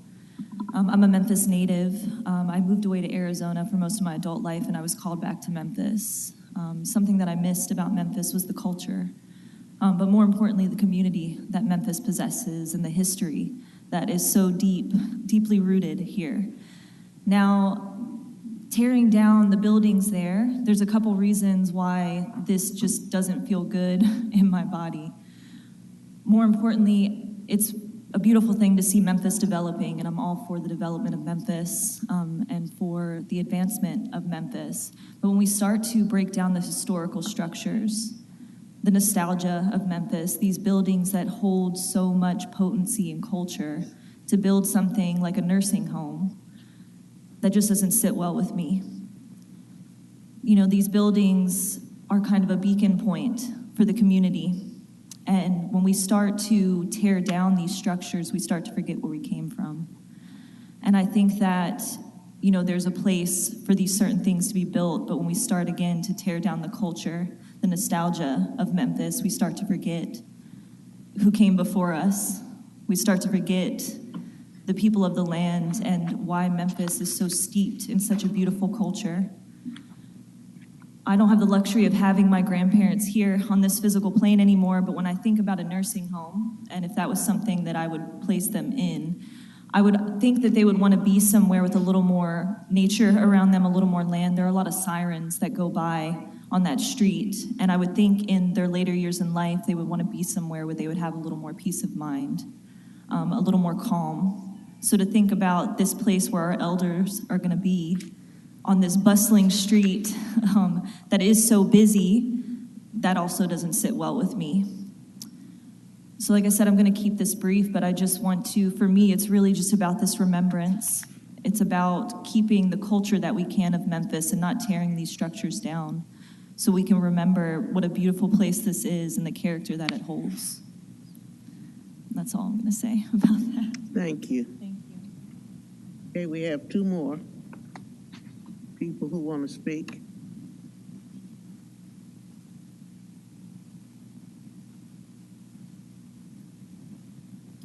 Good morning, everyone. I know that you guys received several emails. Okay, we need your name, my name and we is need your Tamaria address. Tishka, and I'm at 7075 Melrose Street, Memphis, Tennessee, 38104. Thank you. A little bit nervous here because I was a little fearful that if I was to speak on behalf of the community that's within the community, that, you know, I'm currently at 48 South McLean right now, Lucia Huda. So if you guys seen the emails and things from the people there, they come to our shop, and of course they assume that I own the shop and that the city was tearing it down. Like, no, that's not what's happening. We're quite aware that when we leased the place, that there was another owner that came to buy all 4 lots. And so we are aware that one day we will have to move. So we knew that. But the community started coming in to ask us, you know, hey, why are they tearing you guys down? This is a historical house. I used to live here so long ago. This is sacred land. So I'm like, okay, we have to do research on this because I can't go by hearsay when it comes to that. I did hear someone say earlier that the house was built in 1967. That is not a fact. The house has been there since 1910, when Miss Hoover, actually, she was in an accident in 1967. She left in her will that they would split the upstairs into apartments so that her family, her son, I don't know if he was ill or what have you, that her sons were able to live upstairs. So in 1967, 69 is when they actually made it into apartments upstairs and commercials at the bottom. I'm not sure if Mr. Lecco is here, but he's an artist that's been living there for about 25 years on and off now.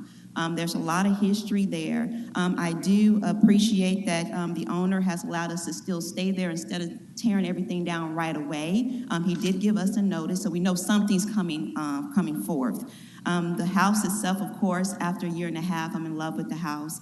But when I heard that it's possibly going to be a nursing home, and I read some of the information, they mentioned that they're going to be like mostly Alzheimer's patients. That was a little personal for me because Lucia, who is my mother-in-law in Europe, she actually has Alzheimer's and dementia. And I tried to imagine myself placing her into a home or a place in that area in the heart of Midtown where there's so much traffic going on. We even even have a bus that comes by, a party bus, with people having a party and drinking drinks that comes through Union and McLean a lot. So there's a lot that's going on there, a lot of traffic there. And I just think of her actually, possibly, because she's really good at getting out of places, that if she happens to leave the premises, that she'll be right on the street of Union and McLean, and there's so much going on there. But I'm in hopes that, I know that they're going to develop something, because who am I to tell someone what to do with the property that they just purchased, right? So I understand that, but I'm in hopes that we're able to get in contact with the person and sit and have people in the community that are willing to purchase, just lease the bottom area and have something else that's built that's not a 4-story facility, but that the community is still able to be there and have practitioners and healers that are there to do what's really needed in the community. Yes, we need nursing homes. I agree with that. But definitely I'm hoping that it'll be in a place or somewhere else that they have the land, they have the greenery, they have the silence, no alarms, and fire departments, trucks running by, and ambulances. It's just so much that goes on over there, and I'm concerned about the elderly that will live there. But I am for us building something there that the community is currently there to do what we need to do to heal the community, even from the pandemic, the youth that comes back and forth from Lucia Huga. And again, this is not about Lucia Huga, but it's about what we can do to assist the developer with making profit for what he needs there, but yet still having the community involved as well. And when I speak of the community, I'm speaking of the community within the community that doesn't have places to go to get the healing that they need. And thank you for hearing me out. Okay, thank you. We have one more to speak. Give us your name and address, please. Good morning. My name is Tierney Wilson. 5047 Gill Road is my address. I come to speak on the behalf of Miss Maria, her husband, and the community, basically just to ask that this land be deemed as a historical landmark, considering it has been there over 100 years. Personally speaking, this place has had a significant impact on my life as of recently. I do believe it has formed itself to be a pillar for the community. People who are seeking refuge, people who are seeking nurturing, care, love, healing. I really could go on, but that's how important this space is in considering the people who are in this space and the services and products that they offer to the community. Also considering I have been a former caregiver of the elderly, specifically elderly with dementia and Alzheimer, I do not believe it is wise nor practical to put a place like a nursing home right there. Considering how busy Union and McLean is, I just don't believe it is safe at all. And lastly, I would like to say that I don't believe it is wise to continue to tamper with the sacred land of our ancestors. That is all. Thank you. Okay, thank you. Do we have any questions of the opposition at this point? Any questions? Okay, hearing none, we're ready for the applicant, Ms. Reeves, and your rebuttal. Thank you. This is for a height variance. It's not to determine what use that they put on the property, and they've made a big investment in purchasing the land, and they've done a very extensive study that says that there is a need for assisted living and Alzheimer's here, and we just feel that the house they're talking about is not on the historical register. They're not historical homes. It has never been a sacred land, or, I mentioned that it was sacred land. It's never been confirmed that it's sacred land. Our use is permitted, and we're really not here for the use. We're here for the height variance, and we would like for you to please approve the height variance. Otherwise, we would have to build a 3-story building. We feel that the 4-story does give us the flexibility that we need, and it meets the need of the study that was done. So I'm here for questions. Okay, any questions of her? I sing at the St. Peter's Nursing Home, which is on McLean between Poplar and Madison. Is that far from there? I know the streets, but is it on the same side of the street or far from there? It's not that far. Okay. Thank you. Any other questions? So it's by right that these houses could be torn down? Is Yes, that ma'am. Correct? Yes, ma'am.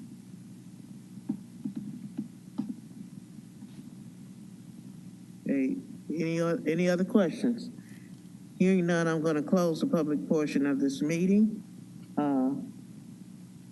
Dr. Pritchard. Agenda item number 16, special exception 23-01, Midtown. Move approval. We have a motion, we have a second. Is there any discussion? Yeah. I hate the idea of these houses being torn down and small businesses being shut out of the Midtown area. It seems that this is not consistent with Midtown, and but I don't know what recourse we have if it's by right that they can develop there. I don't know that there are any historical preservation issues. I don't know if there's the Midtown overlay. It doesn't seem like we have the tools to say no, and that kind of breaks my heart, unless I'm wrong. Well, I know St. Peter sits up to itself and it's real quiet and it's no problem that I've seen. But anyway, I don't live there, so. Okay. Ms. Reeves, have you talked to the Central Gardens Board about this? No, ma'am, we have not. I really think you should. It's not that I disagree with your application, but they need to be aware of this, even though it's to the north.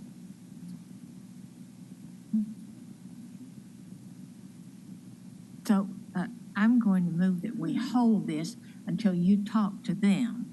And you might even want to talk to the Evergreen Association. They're further to the north, but they need to be aware of what you would like to put there. Okay. So do you object to a hold? You're on the time And Madam Chair, we have closed the public portion, but we can open it back up if you guys would like to for questions. And if we do get into any presentation, we would need to get both sides. But if there are just questions of the applicant, we can open it back up for that. I just want to ask her if she objects to a hold. That's all. Okay. They would like, they're not here for the use, they're here for the height variance. They'll be glad to talk to Central Gardens and Evergreen after we get the height variance, but we don't feel that there's a reason to hold it, to tell them that we're going to build a 4-story building. But we will meet with them, and I'm sure that they got notice of this. Nonetheless, I would like to move that we hold this item for a month, Madam Chair. Do we have to go back to the public portion? Agree to go back? Dr. Pritchard can amend her motion to a hold, and if Ms. Wilbanks wants to agree with that, then you would need to vote on whether to amend the motion first. Or you can have without objection. So if Dr. Pritchard has made the motion for a hold, and second, okay, without objection, that motion can be voted on, but we need to see if there's any objection to that motion to hold. So, Madam Chair, I do move that we hold this item. Here we have a second. I'll say. Is there any discussion on the hold? I don't feel we need to. It's just a height variance that they're going for. But So we could vote on the hold, and that would determine whether we hold it or not. Correct. And then we'll do that individually. Yes. Okay? Go ahead. You ready for the vote on that? Mr. Tolles? Yes. Mr. Thomas? Yes. Mr. McKinnon? no. Mr. Gill? He's apologize. recused. Yes. Ms. Wilbanks? Yeah. And Dr. Pritchard? Yes. Vice Chair Lyles Wallace? And Chair Sharp? No. And Ms. O'Connell. So, Okay. So we have 1, 2, 3, 4, 5 yes, and 2 no. So motion carries. okay, we have moved that it be held for another month. Thank you very much.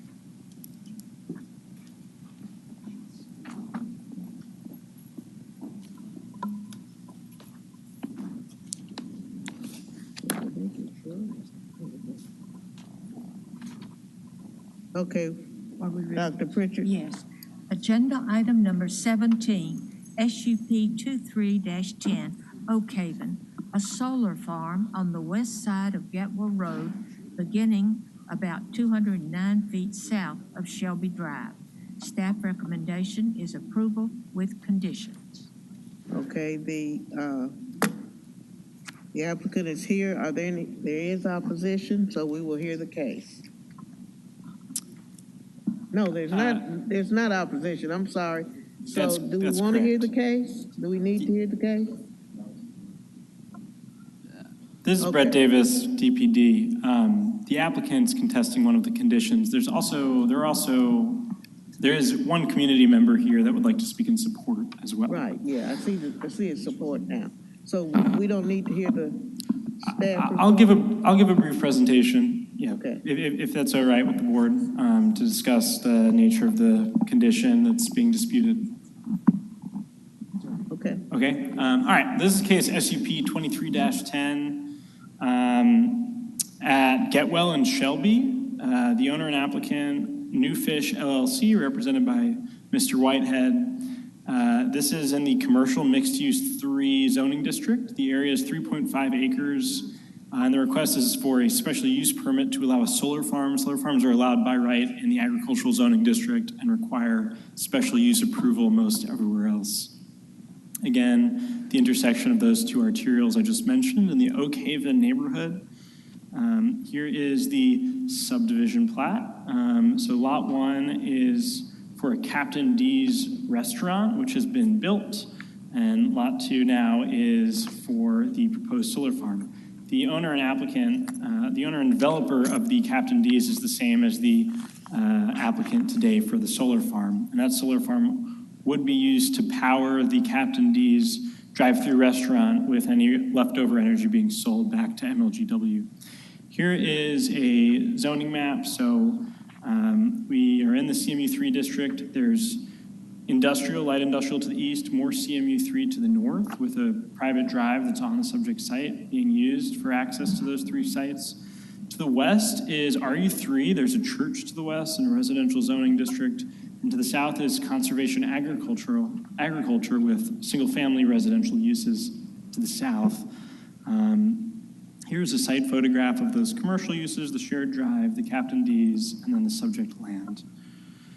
Here's the site plan. In gray is that shared drive. These are the solar arrays. The Captain D's is here. We are good with this site plan with one exception. So solar farms are considered a major utility in the UDC. Major utilities are required to be screened by a Class 3 landscape buffer. What the applicant is showing as a buffer is a wood fence all around the site with holly trees along the western and southern sides. So as you know, a landscape buffer is generally a fence or wall and evergreen landscaping. So we've got evergreen landscaping only on 2 sides here, which we're okay with. But the UDC also requires that when wooden fences are used in a landscape buffer, the brick columns be provided at a certain tempo. And those have not been provided on this site plan. So these are some pretty significant lengths of wooden fences without any breaks. So we're just reiterating that UDC condition to provide the brick columns in our conditions, and that is what the applicant is disputing today. And that concludes my presentation. Thank you. Any questions of staff at this time? Yes. We're ready. Okay. So I was reading this, and there was one point of hopefully I'm not confusing these cases, that they reserve the right to build other structures on this. Did I see that in there? Yeah, the applicant did request to put in specific language on this first condition, which we were okay with, to allow a reduction in size of the solar farm administratively in the future, to allow for out parcel development. That would require a subdivision application that would go before the Land Use Control Board. Okay, that's what thank you so much. And it would be fenced entirely, so people driving, I know exactly where that location is, so driving by, people really would not see all of the solar farm, correct? Well, it might not screen the panels entirely. We placed a 10-foot height limit on the panels, which I think they're just underneath that height. So the fence would not be 10 feet tall, but it would be entirely fenced. And again, the UDC requires it to be entirely buffered. Okay. So, but we're only showing, and staff is okay with the landscaping on two sides, provided that those columns are provided. So, but it would be fully fenced. So the fence here along the frontage is behind this sod and streetscaping over here, so sidewalk, street trees, and south of this shared access drive as well. Thank you. Thank you. Mr. Whitehead? Thank you, Madam Chair. Josh Whitehead, Burris Porter Johnson again. This is the time of the morning that I'm reminded that we all need to thank you for your time, your volunteering for this board. Since I want to zero in on one of the conditions of the staff report, I'd like to defer to Mr. Belinkie and then go to the conditions. Okay, thank you. Mr. Belinkie? Charles Belenke, 995 Eccles Street, Memphis, Tennessee. I'm in favor of this project. I'm in favor of solar. We need to generate electricity where we use it. We're going to have electric cars. We're going to need more electricity, and it's better to generate here than to have to incur the additional expense of transmission lines to bring it from somewhere else. I think the notion that you have to have brick columns every so often along the fence or along the fence is just obstructionist and ridiculous, and that anything we can do to get solar built at the best possible price is the way to go. And I'd ask you to overrule the staff's recommendation and approve the project as applied for. Thank you. Thank you, Madam Chair. Josh Whitehead again. In zeroing in, this again deals with condition number 3. That's found on page 12 of your staff report. The UDC does indeed contain a provision that I don't know if I had ever noticed, nor many, if not most people that have dealt with the UDC, but it does indeed require masonry support columns every 40 feet along wooden fences. Who knew? The question with that is, given the length of our wooden fence, we believe it places the viability of this project in serious jeopardy.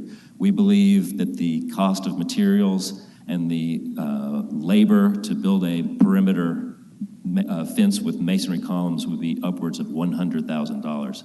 What we are proposing is just a continuation of the wood fence that's already been constructed with the Captain D's to our southeast. With that, Madam Chair, I'm available for any questions. Okay, thank you. We have one more person in support. Is that person here? I think he went home. Pardon? No, he's not here. Okay. All right, I had this turned off for 3 hours, but we're past that almost. Okay, any questions of Mr.? Yes, well. Okay. I just can't remember, what is north and west?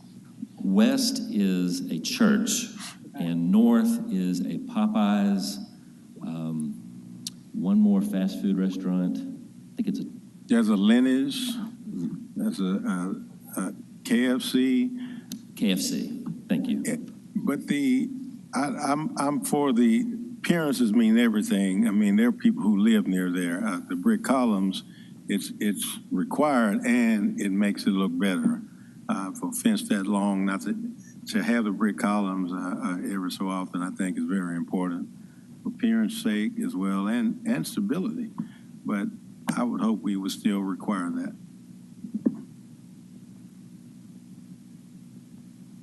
Okay, anybody else? Any questions? All right, hearing none, we're going to close the public portion of the meeting, and we need clarification on how to go about this particular motion. Unless, so if Dr. Pritchard's going to make the motion, if she wants to amend the staff conditions, she can make the motion to do that, or you could just make the motion to approve as conditioned by staff and get a second and then discuss, and you can amend that motion if you wanted to discuss. Move approval of agenda item number 17, SUP 23-10.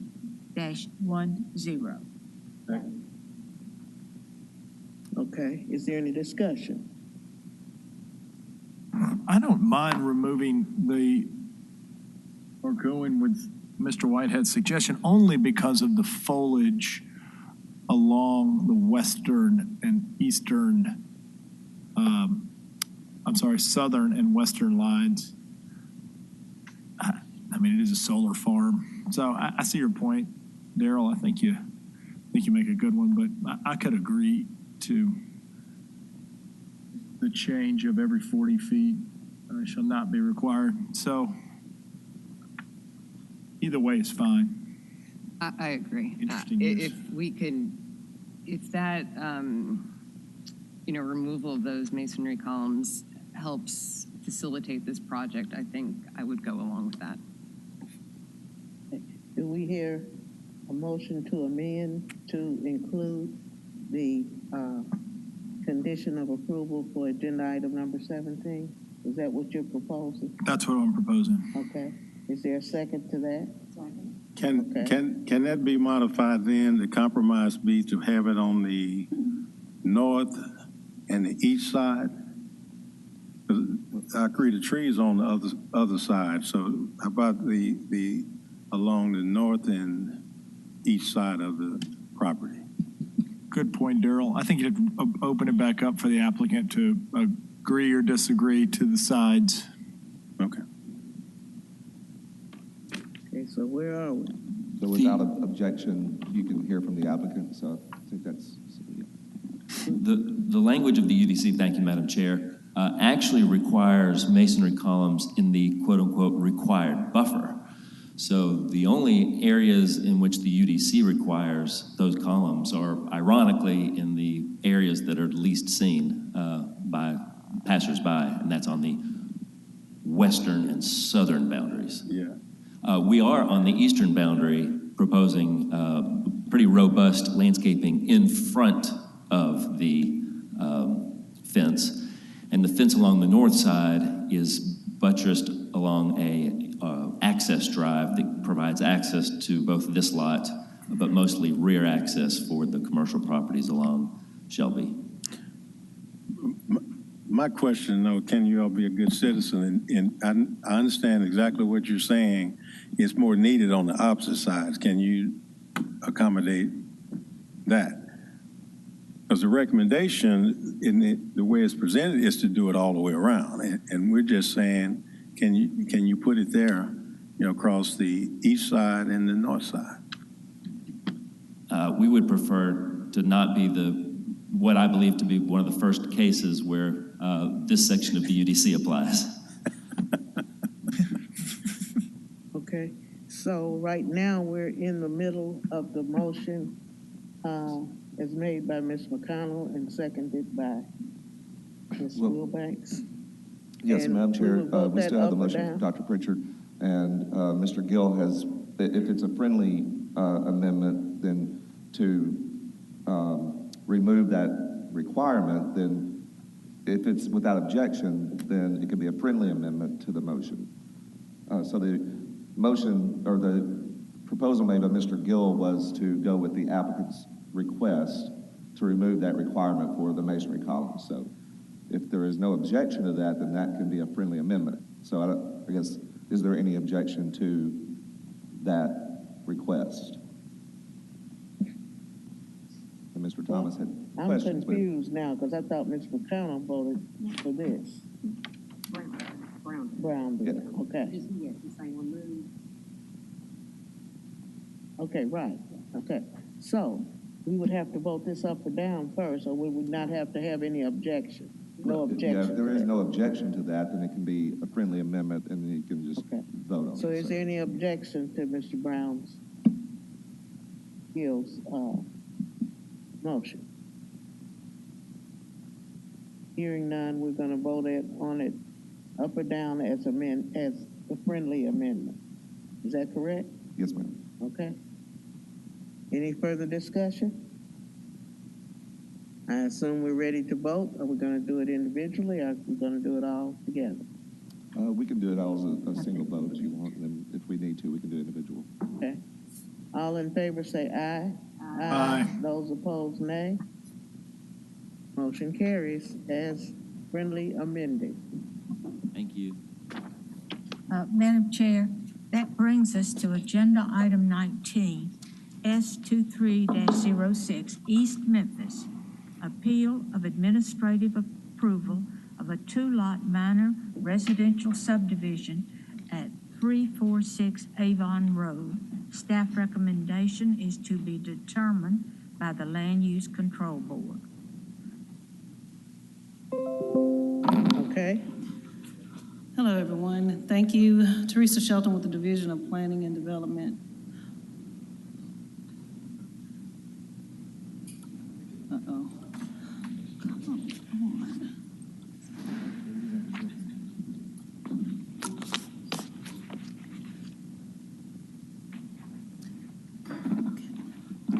Have before you case S23-006.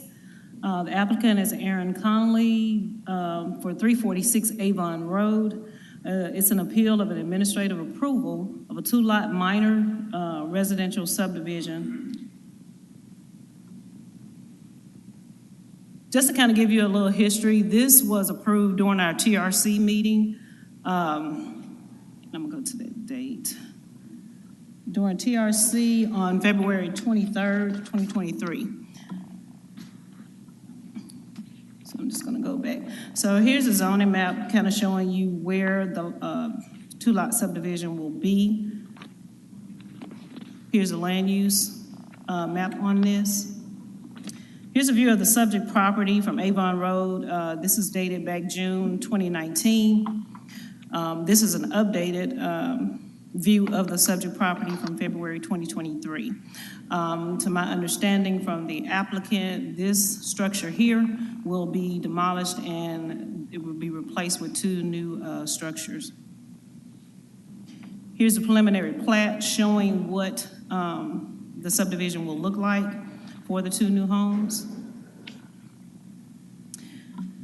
And according to my analysis, they're requesting, the applicant, Ms. Connolly, is requesting to reverse the zoning administrator's previous approval on February 23rd.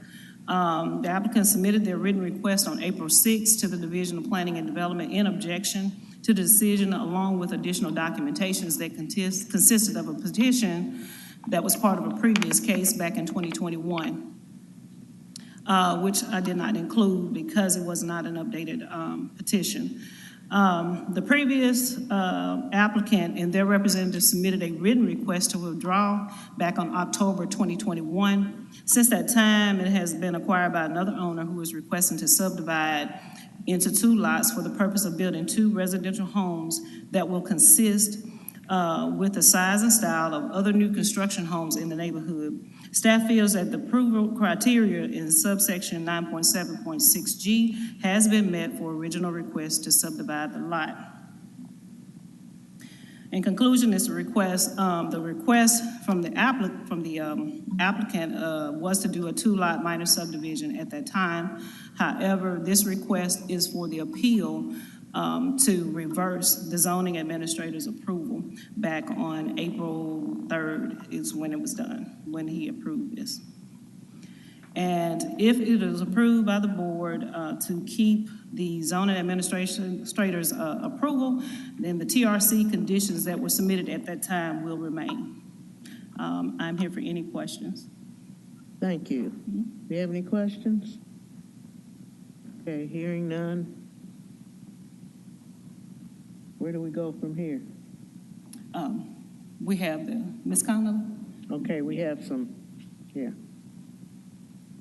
Give us your name and address, please. Good morning. My name is Erin Connolly. This is a little backwards. You know, we've got applicant, we're the appellee, I guess, and the applicant maybe subdividing the lot. But we just wanted to take a few moments of your time, and I'd like to reserve whatever time we have left for rebuttal. But mostly I just want to, sorry, I see some cute, confused faces. Is there any questions about? Well, let me clear it up. She would be the appellant. We need a name and Oh, address. I apologize. 280 Erin Connolly, Connelly,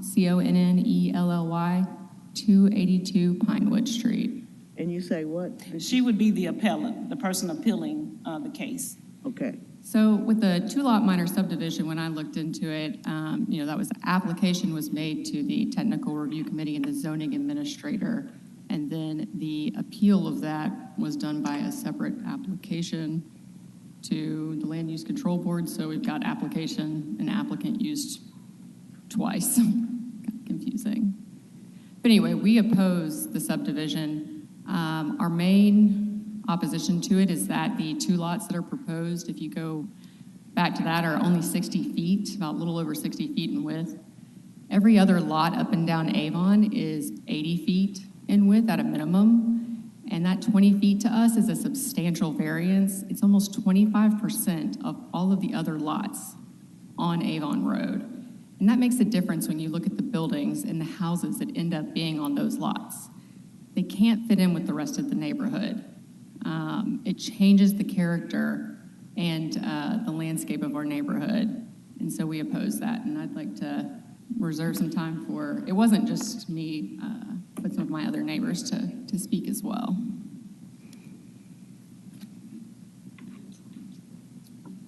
Ryan Johnston at 454 East Irwin. Main thing I want to start out by saying is that we are pro-development. We are all fully support of one lot, one house. This came about maybe 2021, this very same proposal. It did not pass then. So the neighborhood's kind of confused as how we're back down here discussing it again. And the neighborhood's asked several of us to come to represent the neighborhood to support the idea of one lot, one house. Again, I know this builder does great stuff, but just the idea of subdividing it, we feel like it starts a precedent in the neighborhood that could open things up to totally, potentially change the face of our neighborhood going forward. So, thank you.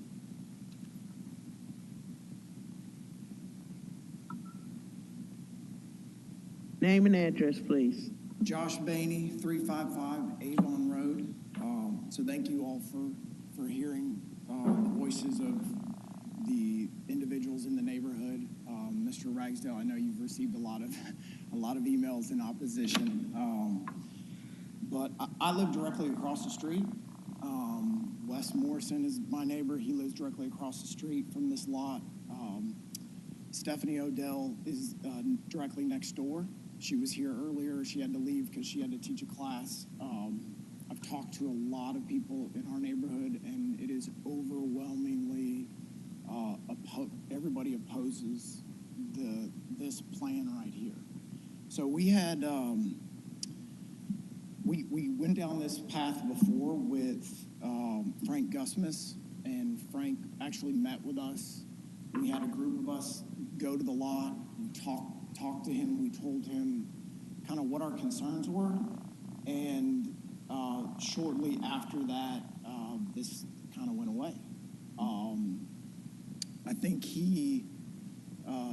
we told him we would love for you to build, and to, we're all for improving this neighborhood, but those two lots are unbelievably thin for what we have in the neighborhood. I actually know the builder that is proposing this, and I heard that it got turned over to him, the property did, and I stopped by to talk to him, to let him know that, what happened in the past and what the neighborhood wants. And the immediate response was, well, Frank could have done it. I don't know why he didn't do it. Well, it's obvious why he didn't do it. It's because the neighborhood doesn't want it. So the idea of pushing forward with this is, in my opinion, it's strictly, business, doesn't care about the neighborhood, doesn't care about the environment. If you look at the picture, one of the initial pictures showed how many trees were there. Now, they took down a ton of trees. And if you build both of those houses on there, all those trees are gone. And this is right next to Avon Park, the two schools, I think it's Lennox School and White Station Elementary, and people from all over come to that park. And these two houses do not fit in our neighborhood. So we would strongly appreciate if this request was denied. Thank you. Thank you. We have more people with your name and address, please. My name is Charles Dewey. That's a little loud, I'm sorry. And I live at 260 Avon, which is about, I'm on the other side of Lennox School. When we first, 2 years ago, and I know this is kind of, the petition wasn't really applicable, but I collected a lot of petitions in opposition of the two lots for this property, and we had a petition going around basically opposing the subdivision. I got about 50 signatures for it. I only had 3 people that said, no, I'm not interested in signing a petition. And I went down Barfield, Normandy, Chickasaw, several of the streets. I could say what we have here, this really doesn't fit with our neighborhood. We are very pro-development. There's been a lot of building all up and down Avon, on Barfield, on Chickasaw, but they're not subdividing these lots. The only place we've seen they're not dividing these lots, they're building very nice houses, and these houses are selling for a lot of money. But what we have here is we don't want to set a precedent, because on Avon itself, there's several houses that have these size lots. This is what you basically call an estate size lot, and I believe there's about 11 of them. And we don't want to set a precedent for developers going forward. Hey, they did it on this lot. We can target some of these other lots down there over the next few years, and maybe we can do the same thing. That's going to totally change the nature of the neighborhood. The neighborhood's changing right now, and it's changing in a good way, but we don't feel that this right here is a change that we want to see. Thank you. Thank you. Next person. Is that it? Okay, do we have any questions of the opposition at this time? Any questions from the board members? Okay. I do have you guys, I'm on the assessor's site now and looking at a couple properties just in and near that property. I'm seeing them at 0.296. It's a bunch of them at 0.296 acres. I think what the applicant is proposing is just a little bit bigger than that. Well, the applicant is opposing, they're appealing a administrative approval. The applicant is actually the opposition.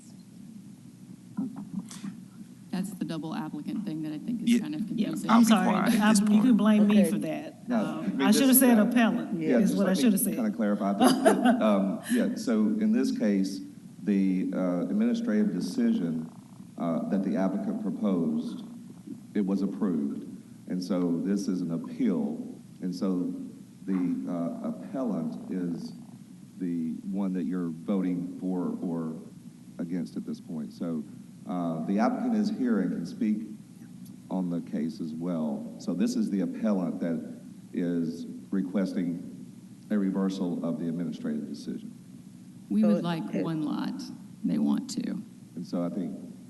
Okay, so did you speak for, excuse me, did you speak for the applicant? You spoke for the applicant, right? To me? Yeah. Basically, I'm just presenting the case for the appellant, but the applicant is here to defend what they're saying. So the applicant, in this case, I guess, would be the opposition. Am I correct, Mr. Ragsdale?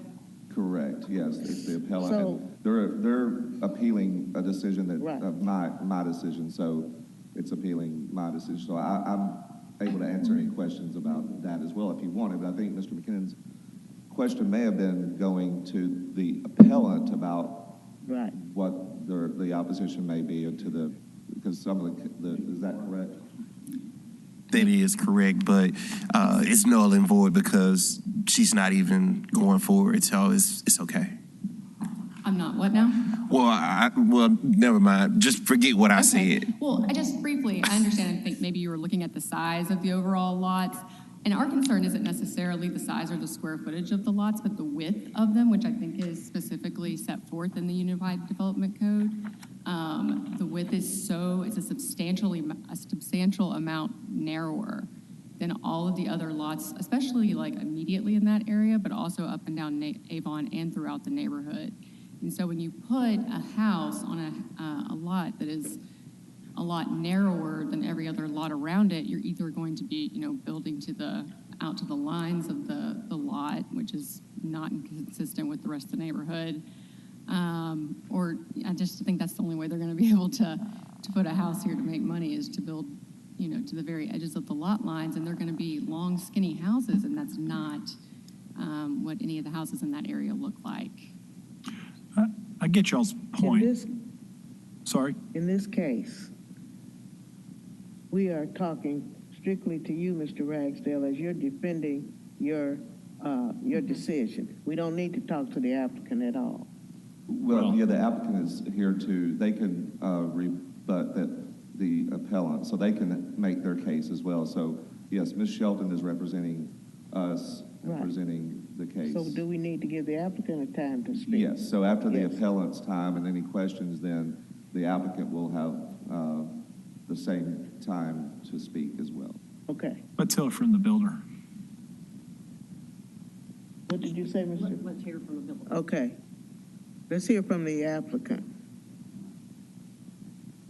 Give us your name and address. I think they were initially, when I think reviewed the one in 2021, I want to say it was 10. And then Brian reduced it, I think, to the 7.5, which is what I left it at for the side yards. No, I mean, not the existing homes right now, not these two lots. What are the side yard setbacks on Ms. Conley's house?